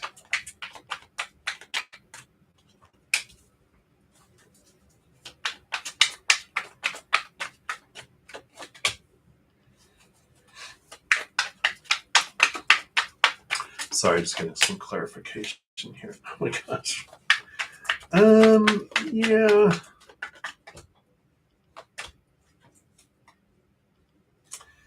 Yeah, I mean, because we've got the Page of Cups, which is a new love. We've got the Magician, which is new beginnings. You've got the Wheel of Fortune, which is ending and new beginning. You got the Fool card, which is a new adventure and a new beginning. So I feel like with all these cards coming in that that you have a different adventure ahead of you here. And yeah, and you don't have to. Yeah, this is, you're investing your energy. You're going to, go where you're going to go here. We've got the King of Wands and the Nine of Wands too, with which he's saying that they want to be friends, but you don't want to be friends, and that's totally cool. You have the King of Wands, which represents you standing in your power, you putting up an energy field, going, nope. Nine is also a Hermit's card, which this is like, you can choose to be away from them, and that's quite all right. If you definitely have this exciting new adventure that's coming up here, that's so free and so much, the Wheel of Fortune is like, even your human side feels like where you're headed in this change and transformation that's happening. This new love that comes in, is, this, it's so much more for you, where even your human side is like, oh my gosh, I'm so happy and glad about this. I mean, I feel like you can end this connection. Will he ever contact you? Let's take a look here. I mean, it doesn't matter really if he contacts you or not. If you don't want to talk to him, you don't have to connect with him, right? Let's see here. Yeah, again, Queen of Wands. is you standing in your power.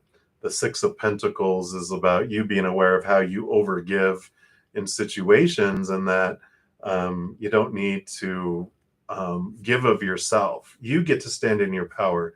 You get to choose what you want, what's for your best. You don't have to, overgive or give anything back. So I feel like if they do contact you, because it's not saying like they won't try to contact you, but with all this Wands energy, the King of Wands, the Nine of Wands, the Queen of Wands, it's you standing in your power, and that you can say, you can just not even reply. It's like you stand in your power. You don't have to overgive and be nice and go, oh, hey, it's just like, I told him I didn't want to talk to him. And if he's contacting you, you just don't have to invest any energy in it. And then they go away, right? Because it's both the King and the Queen. You have both of that coming in there. Yeah. And I like, it's not that, I feel like it's not that you can't handle anything anymore. I just feel like you just don't want to have that, and you're standing up for yourself. There's a difference between I can't take it and get it away from me, to like, no, you know what? I do not allow that. I command my respect, and I'm not going to allow that. There's a difference in that, right? One's like a victim and feeling like you're at the whim of other people, and like you're a little child that can't handle something. That's not you. With all this King and this Queen energy, it's like, I'm not going to stand for this anymore. You've gone over the line, and that's it. I don't have to do it. Bye bye. And I feel like that's the type of energy. Yeah, and that makes sense with the Six of Pentacles too, where that's the it goes back to our childhood, when we felt we had to overgive in order to receive a little bit of love back. Usually our parents or grandparents, someone in authority over us, we were trying to get their attention, and we were children, we didn't know any better. So we give 100 love coins to get 1 love coin back, and that kind of just sunk down into your subconscious. And that's how you approach relationships, where, well, I have to give 100 coins, and then you're exhausted, and then maybe even resentful because you're only getting 1 coin back.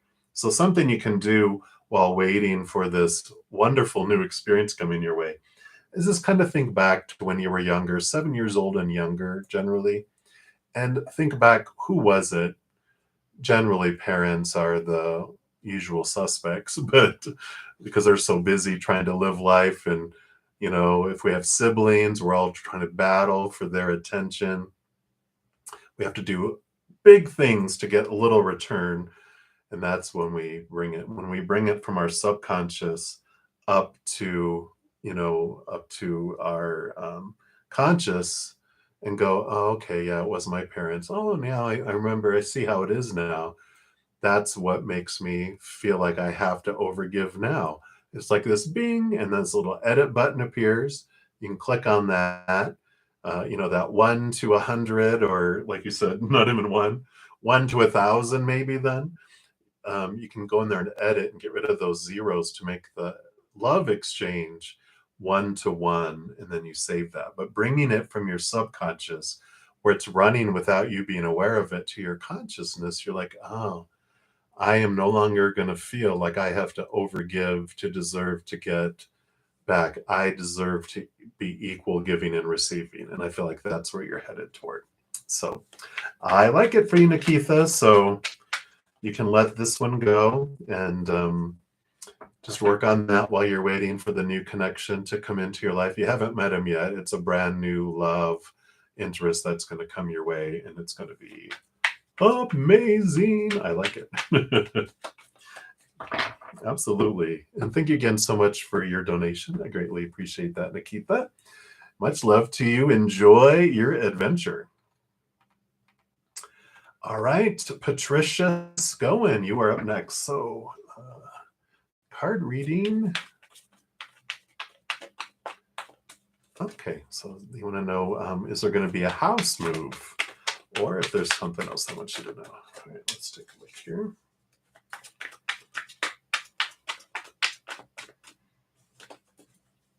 Anything else? All right.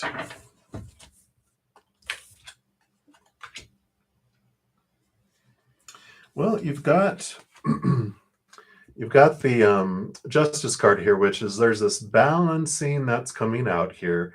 Also, this is very Libra energy. So if you watch the full moon in Libra, pick a card because it talks in there at the beginning about Libra energy, and that kind of has something to do with a smoothness in the outside world, giving and receiving in the outside world, again, balancing. There's this balancing of the outside world that's coming in here. And you have the Nine of Cups, which is emotional wish fulfillment. So I feel like this is be a positive outcome for this move here. It just takes some balancing, some giving and receiving, some give and take in the process here. You know, the balancing of the scales. But check out that Libra energy too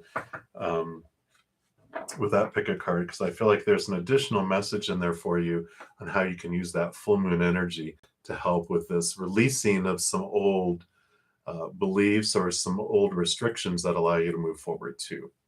So that's what they have for you, Patricia. Many blessings to you.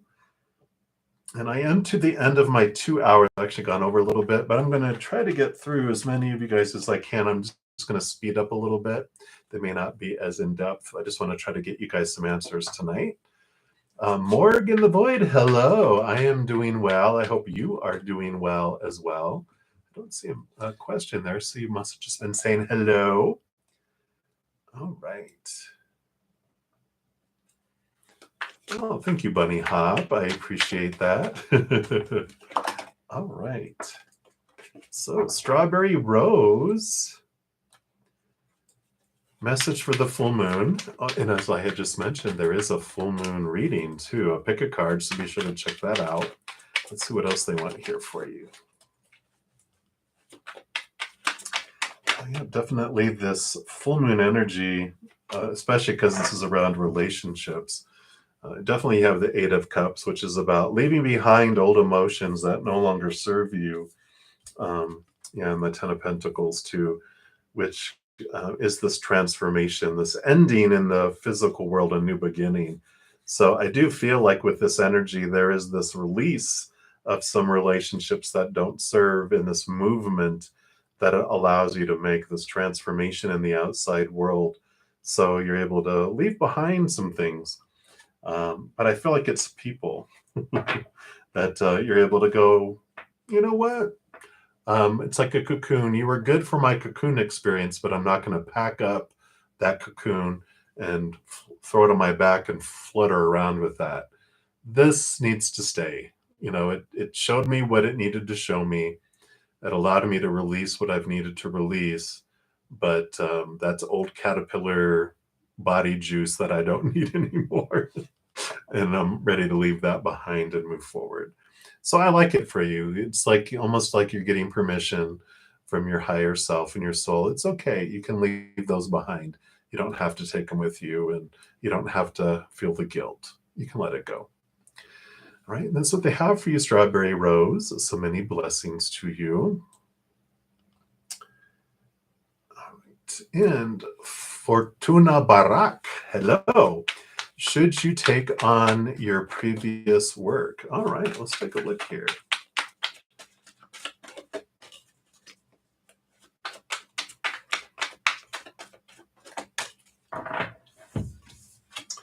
You know, I kind of feel here with the King of Pentacles, it's like you're taking up your work, your old work, and you're bringing it in. And the Wheel of Fortunes here, which does show that it does allow you to, have fortune. It does make things move in your outside world, and it ends up being fortunate for you. It ends up being abundant for you. I mean, King of Pentacles is also an abundance card. So with both of these, it's a very positive outcome. So I would say that's a yes for you, Fortuna Barak. very positive cards there. So many blessings to you. All right, Cheery. Hello, hello. You're up next. You want some angel guidance? Let's take a look here. All right. What is going on here? Very positive card. What's taking you here, though? All right. I like it. So you do have the Three of Swords here, which is, of course, expectations, disappointment, heartbreak in the past. And with the Sun card here, very much Leo, diving into the subconscious, removing things, seeing what of this pain and stuff is like down here under the surface that you can bring to light and release, because there are some things, of course, that are, it's almost like they are screaming to be heard. It wants the pain to, the knives in the back to be removed so that healing can begin around it. So there is this very positive energy. Allow light to be shown upon those areas that will bring some beautiful release for you. So I like that. So that is what they have for you, Cheery. I like it. Many blessings for you. Very good, very good. Oh, thank you, Felicia. All right, Kavita Soroha, you'd like a general reading.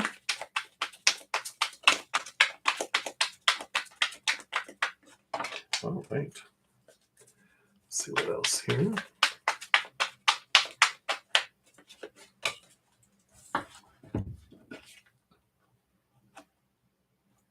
All right. So Kavita, looks like you're here at a crossroads. Like there's a decision to be made. It's a more mental decision. And the Nine of Wands here, the Nine of Wands represents, the Hermit's journey, the number 9. And Wands is like your energy. And it feels like there's been this energetic block that's been holding you back from making a decision here. And what Spirit is wanting you to know is that the reason why you haven't been able to make a decision yet, that you've been being held back, is because you don't have all the information that you need yet. And that's okay. If someone's pressuring you to make an answer, then the answer is no. And it's amazing that when people go, oh, because they want you to say yes, oh, well, take more time then. And they'll give you more time. But you'll be like, you'll know exactly, it's either going to be a heck yeah or a heck no. There's not going to be any doubt in your mind when you have enough information to make the decision that is coming up. And the information's coming very quick and very soon for you with that Nine of Wands too. But the barrier, you're being held back because you don't have all the information yet. And that's why you feel like you can't make a decision. So that's what they have for you, Kavita. Many blessings to you.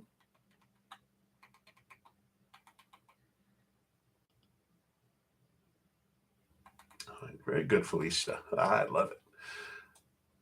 Right. All right, Mez P. Hello, hello. So you're confused if you accept a new job offer and leave your job. Will it work out for you as it's a startup? Ooh, okay. I understand your concerns with that for sure. So let's take a look here.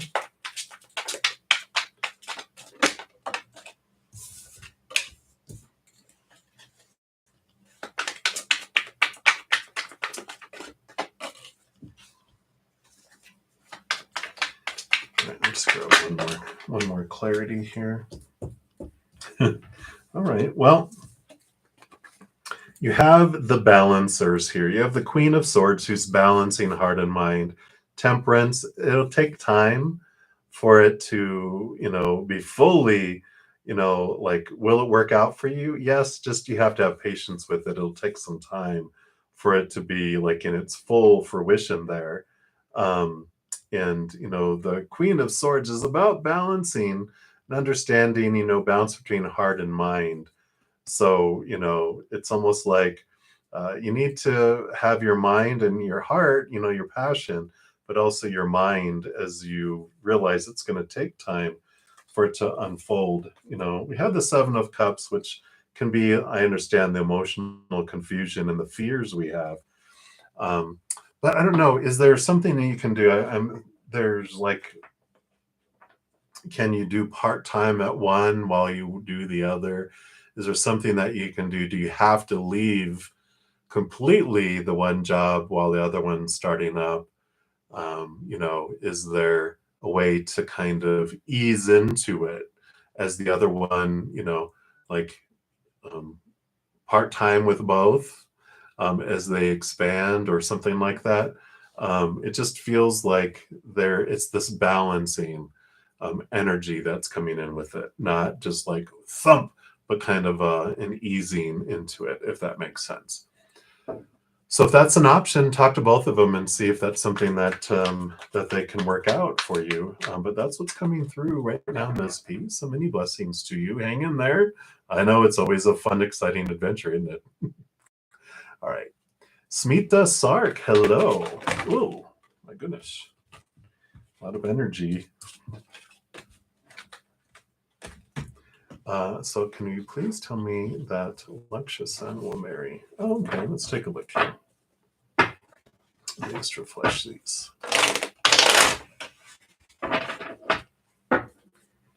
All right.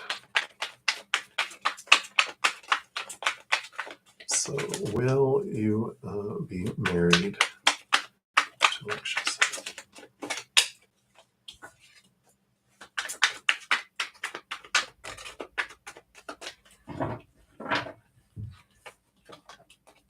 All right. Wow. So you have the Two of Pentacles, which feels like this joining together in the outside world with the Two of Pentacles. I mean, and you've got the Sun and the Moon, which talk about, the two things that we see in the sky, right? And Sun is a very victorious card. The Moon is about reflection and unseen and unknown. It's just, there's some hidden things that will work themselves out here. But I feel like this would be a yes coming through here with the Two of Pentacles, because it's like this joining of the outside world, the Sun and the Moon. So that is what's coming through right now, Smita Sark. So I feel like that is heading in that direction. It seems victorious, seems bright with the Sun. The Moon is about the subconscious, the unconscious, the hidden, the reflection, the emotions.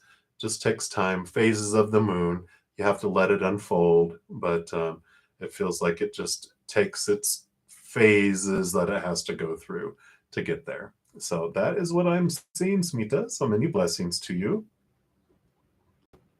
All right, Aslan Tugman, thank you for being a new subscriber. Welcome to the Soul family. Hopefully we'll see you around. Thank you so much. I appreciate that. And absolutely. And I don't see that you asked a question. And let's take a look here. So Spirit knows what you'll be wanting. So let me just we'll pull some cards here for you. All right. So you do have here the World card, which is an ending of major cycles and beginning of new things coming in. So there is some, looks like there's some emotional confusion or some choices emotionally that have been kind of almost demanding to be made, but the confusion will be ending here. You're going to be seeing some things falling away that make it very clear about the new direction that you're going to be heading. The first card after this is the last card in the major arcana. The next card after it is the Fool card, which is about a new adventure. It is about a new beginning. It is about letting go of any restrictions and things that were holding you back before. I feel like with the Seven of Cups, there was just so much happening in your life, almost all these people and situations and everything demanding attention. And you were just like, I don't know. I just feel like I can't choose what I'm supposed to do, should do, because there's all like these people that have different opinions and you can't please all the people all the time, kind of feel to it, to where you're just like, you know what? I can't. It's like they're reminding me of when I was semi young, it's like my early 20s, when I first tried to grow a goatee. And I went away for like 10 days on a vacation and I didn't shave during that time. And then I really was having trouble growing the hair. So I had a goatee, but you'd thought that I broke some sort of law when I came back. I worked in one of those corporate with all the, cubicles, and everyone was like, huh. There were people like, oh my God, you look good with a goatee. And then other people like, I like you better clean shaven. Other people are like, why did you have a full beard? Other people, why didn't you just have a mustache? Other people, why didn't you grow like the long sideburns? What do they call them? I think they're like what are they called? Anyway, they're like chops. That's what they're called, chops. And I just realized then I'm not going to please hardly anyone in my decision, because only a few people wanted what I wanted and everyone else wanted something else. And it's like, I feel like you're getting to that point where you're just like, you know what? Forget it. You all can just deal with your own emotions, your own choices. I'm going to choose for me. And I'm starting on this new adventure the way I want to do it and the direction I want to go. And I don't going to feel caged anymore. And I feel like this is what's coming up here. So that's what they have for you, Osland. Many blessings. And again, thank you so much for being here. I really appreciate it. And thank you guys so much also for all of you that have given me a thumbs up on the video. It does help spread the Zen love. And so I appreciate you being part of the love tsunami that we send out to the world. All right. All right, lovely, lovey. Great, great. Thank you so much for the flowers. Hey, Suman. Hello, hello.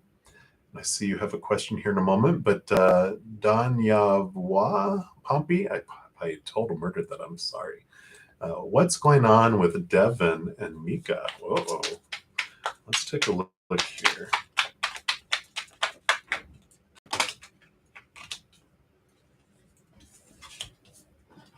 All right. Well, the Hanged Man shows me that things are just kind of hanging around. I feel like they're in a pause or at a standstill. I feel like on one hand, the Knight of Cups, which should be a movement of emotion, is something that might eventually happen. But this Nine of Pentacles really shows here that they're really invested in their own worth in relationship to the outside world. I feel like one of them, maybe Devin, is like really withdrawn, really into trying to figure out how their outside world needs to unfold and how they relate their worth to the outside world. I feel like just something has happened in their life where they just feel like such a out of pocket, like a fish out of water, where they've had significant changes in the outside world that has made it where they can't, like they just don't feel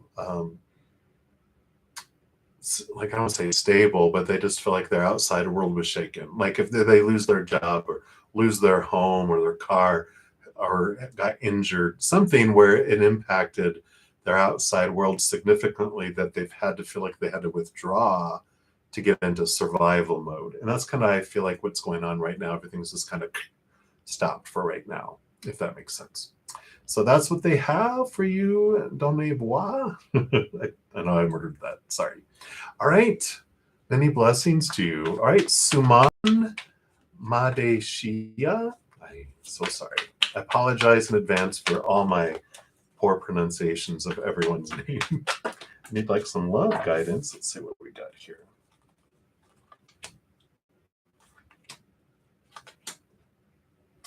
Yeah, well, you've got some powerful energy coming in here around love. And what we're seeing here is you've got the Emperor, which is about, and the King of Swords. I mean, both of these are powerful, divine masculine energies of really stepping into deciding for oneself, right? It's realizing what of your own thoughts and beliefs and mindsets around love have kept things so restricted that ended up in disappointment. We have the Five of Cups, where the three cups are the disappointing and feeling low and feeling, betrayed, and all those lovely, delicious emotions that are rooted in fear of losing conditional love. But there's this reflective period. The five is a number of change, which we end up with the Two of Cups, which tells us about our emotional choice. That when we go back and look at all these thoughts and beliefs that we've been given, our entire lives around love, the supposed tos, the shoulds, the need tos, the have tos, the musts, it really boxes in life to where love has to happen in this really finely tuned little path, but we restrict the creator and universe from bringing us miracles when we say it has to be, should be, needs to be, blah, blah, blah, blah, blah, how it has to be with who and who I'm supposed to be. We blind ourselves to so many opportunities, and this person that falls within that is on back order for 1,000 years. So it's talking about stepping up and choosing what we want, not what we've been told we're supposed to want, but what do I want, and cut away a lot of expectations, cut away a lot of the supposed to's, and allow the universe to really flow. And then you will have this beautiful flow that comes in, but it's up to us. We have to choose and really look at it and go, am I trying to live by what my heart wants or by what everyone's told me I'm supposed to want? And so this is the freedom that's coming for you right now. So that's what they have for you, Simon. So many blessings to you. All right. Mutton chops. Yeah, that's it. That's it, Deb. Love and light to you, Deb. Yes. Remember, you are important. Absolutely. All right. Jennifer Simpson, thank you so much for liking and subscribing. Welcome to the Soul family. Hope to see you around as well. So, can you accept a good time when you meet up with Pisces again? Oh, can you expect to have a good time? I was going to say, you can accept it, sure, but will you have a good time when it comes up here? Ooh, okay. Well, I'm thinking so. You have the Ace of Pentacles, which is a new opportunity opening up in the outside world. And here's the Two of Pentacles. It is about balance, but it is also about this, beautiful cohesiveness. I feel like we always have our power of choice, of course. Like someone can give you the world. You could still choose to have a bad time if you really, really, really, really are determined, to have a bad time. You will have one. But you can also, choose to have a good time, right? That's the power of choice. But the opportunity definitely is there for a good time if you so choose to accept the mission. So I like it for you, Jennifer Simpson. Many, many blessings to you. All right. You are welcome. All right. So Moni, hello, hello. And I don't see a specific question, so we'll pull a general reading here for you.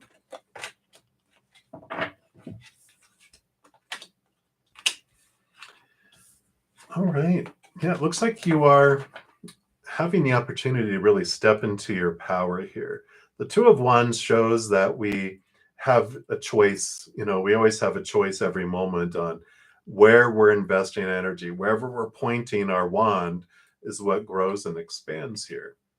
Because you have the Five of Pentacles here. And the Five of Pentacles represents a change of our outside world where we may have felt abandoned, left behind, out in the cold.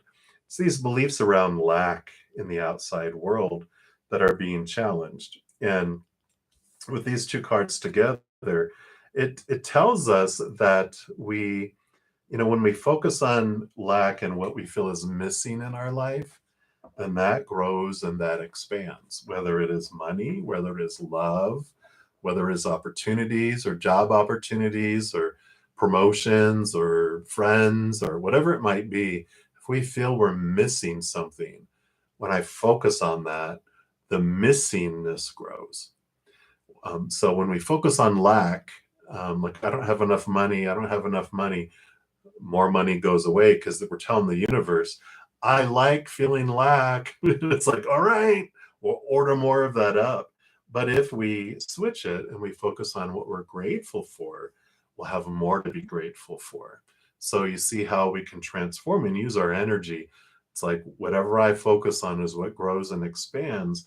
And so they're saying whatever you feel is missing in your life, when we focus on that, you're just going to have more of it. Or if we focus on what's in our life that we don't want, we grow it. Because when we focus on our fear, right? When I focus on something's going to leave my life, my energy will repel it out of my life. When I focus on fearing something will come into my life, I hook it and bring it into my life. But if, on the other hand, I instead focus on what I'm grateful for, what I do want to come in, unconditional love, and joy and peace and laughter, all that grows and expands. So it is this message of whatever you are focusing your energy on is what will grow. And so it's in your hands. I like it. So that is what they have for you, Moni. Many blessings. Oh, Nicole, I'm so glad. Many, many blessings to you as well. Thank you. All right. I think we're almost to the bottom here. Hey, Shirley. Thank you so much for being a new subscriber and for liking as well. Welcome to the Soul family. And I hope to see you around as well. And so you'd like to ask, will Jessica and her nonprofit organization offer you the job eventually? I like it. Let me just shuffle these up here.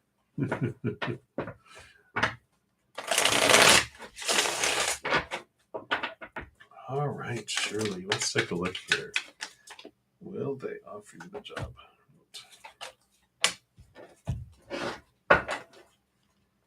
What else? Anything else? Yeah. We've got 3 cards here. Let's see here. I like the eventually. Because you did get the 7 of Pentacles. What's the last thing that grows on a fruit tree? The fruit. So patience, it will happen. It will unfold here. I love that you have the King of Cups, which is balancing heart and mind, and also the Lover's card, which is the choices, emotional choices to be made too.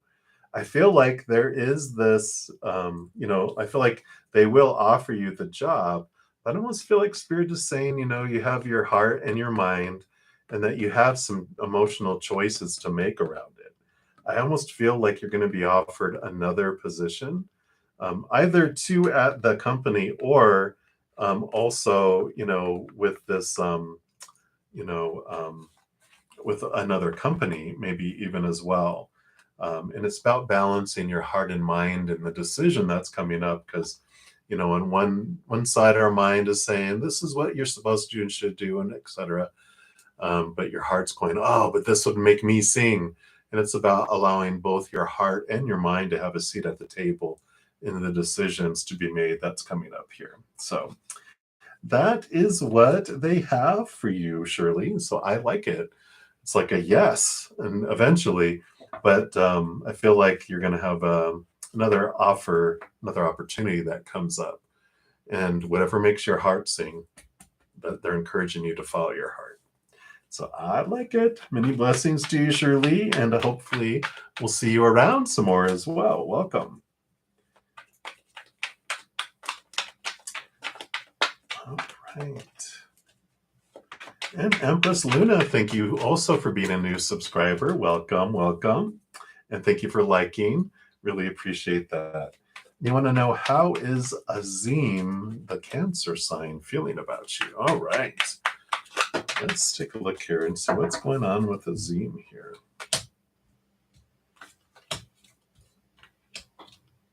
All right. Well, it looks like they're kind of conflicted.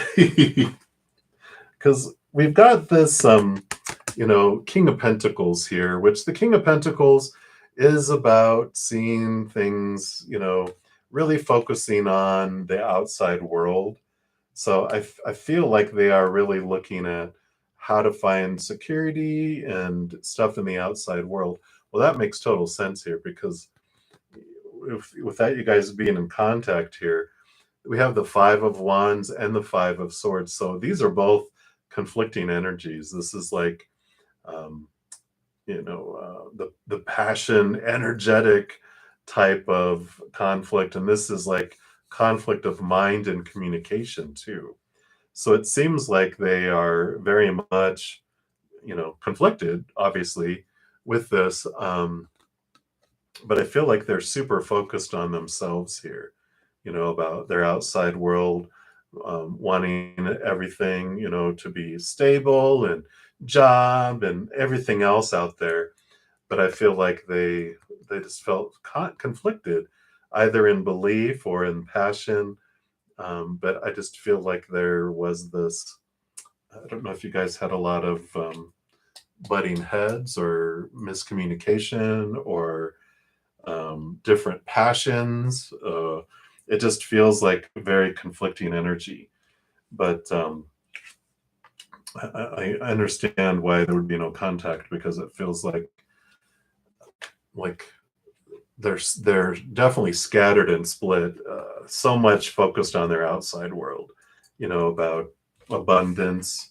It'd be like focused on job and possessions and body and money and all that, where they're just focused in on the outside world, trying to feel secure in the outside world, and this other stuff. Oh, yeah, well, that would make a lot of sense. So yeah, so it definitely does feel like they're being drawn everywhere, and that makes total sense, right? Yeah, definitely. So, what are you gonna do? What are you gonna do? But yeah, let me see what else just came out here. Yeah, stand on your own. He's your twin flame. Well, we have the death and the rebirth and the Seven of Wands. The Seven of Wands does represent people trying to tear it down to, trying to, um, you know, burst the bubbles, that type of thing. It's going to take something big for that to happen. Yeah. I don't.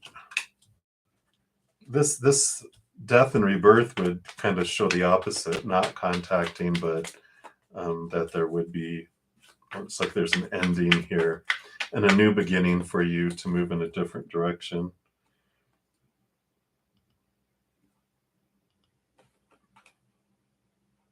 Yeah. So you have the Six of Cups here too, which the Six of Cups almost is like something coming back from your past, um, represented here as well. So I know, but it's like something better for you. You know, everything always happens for us, right? If people are removed out of our life,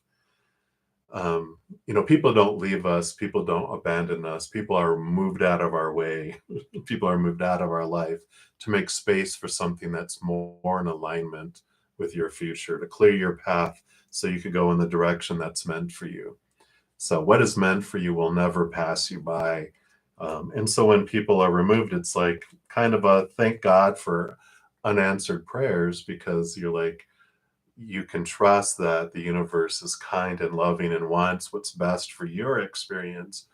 And so if someone's moved out, you're like, okay, well, they know something I didn't, like in this case, if they're going to be, you know, um, constantly in, flux, listening to parents and, always doing that, you're like, I want someone that is my partner, not that I'm just an extra and these relationships are more important than me, right? You want to be a priority, not a afterthought. And I feel like where you're headed and what's opening up for you is so much more in tune with that than where you would have had it. Yeah. So I like it for you. I know it's like it sucks, like, well, I wanted them, but I wanted them the way I wanted them. And you're like, well, ain't gonna happen, right? It's like, I want them to be this way, and they're like, but they're not that way. You're like, well, then I'll take option B because the universe knows what they're bringing for you. So I like it. All right, hang in there, Empress Linda. I love what's coming for you. I feel it. So very, very good. I think that's everyone. All right. Well, that is going to be it for tonight. I will be back tomorrow night at 7 p.m. Mountain Time. So if you guys haven't already signed up for my drawing, I do have a weekly giveaway on Mondays. Here's the link for that. So be sure to check that out so you can get into the reading. Also wanted to make sure everyone was aware that spring is having a 25% off sale. I have merchandise with, reminders and some merchandise.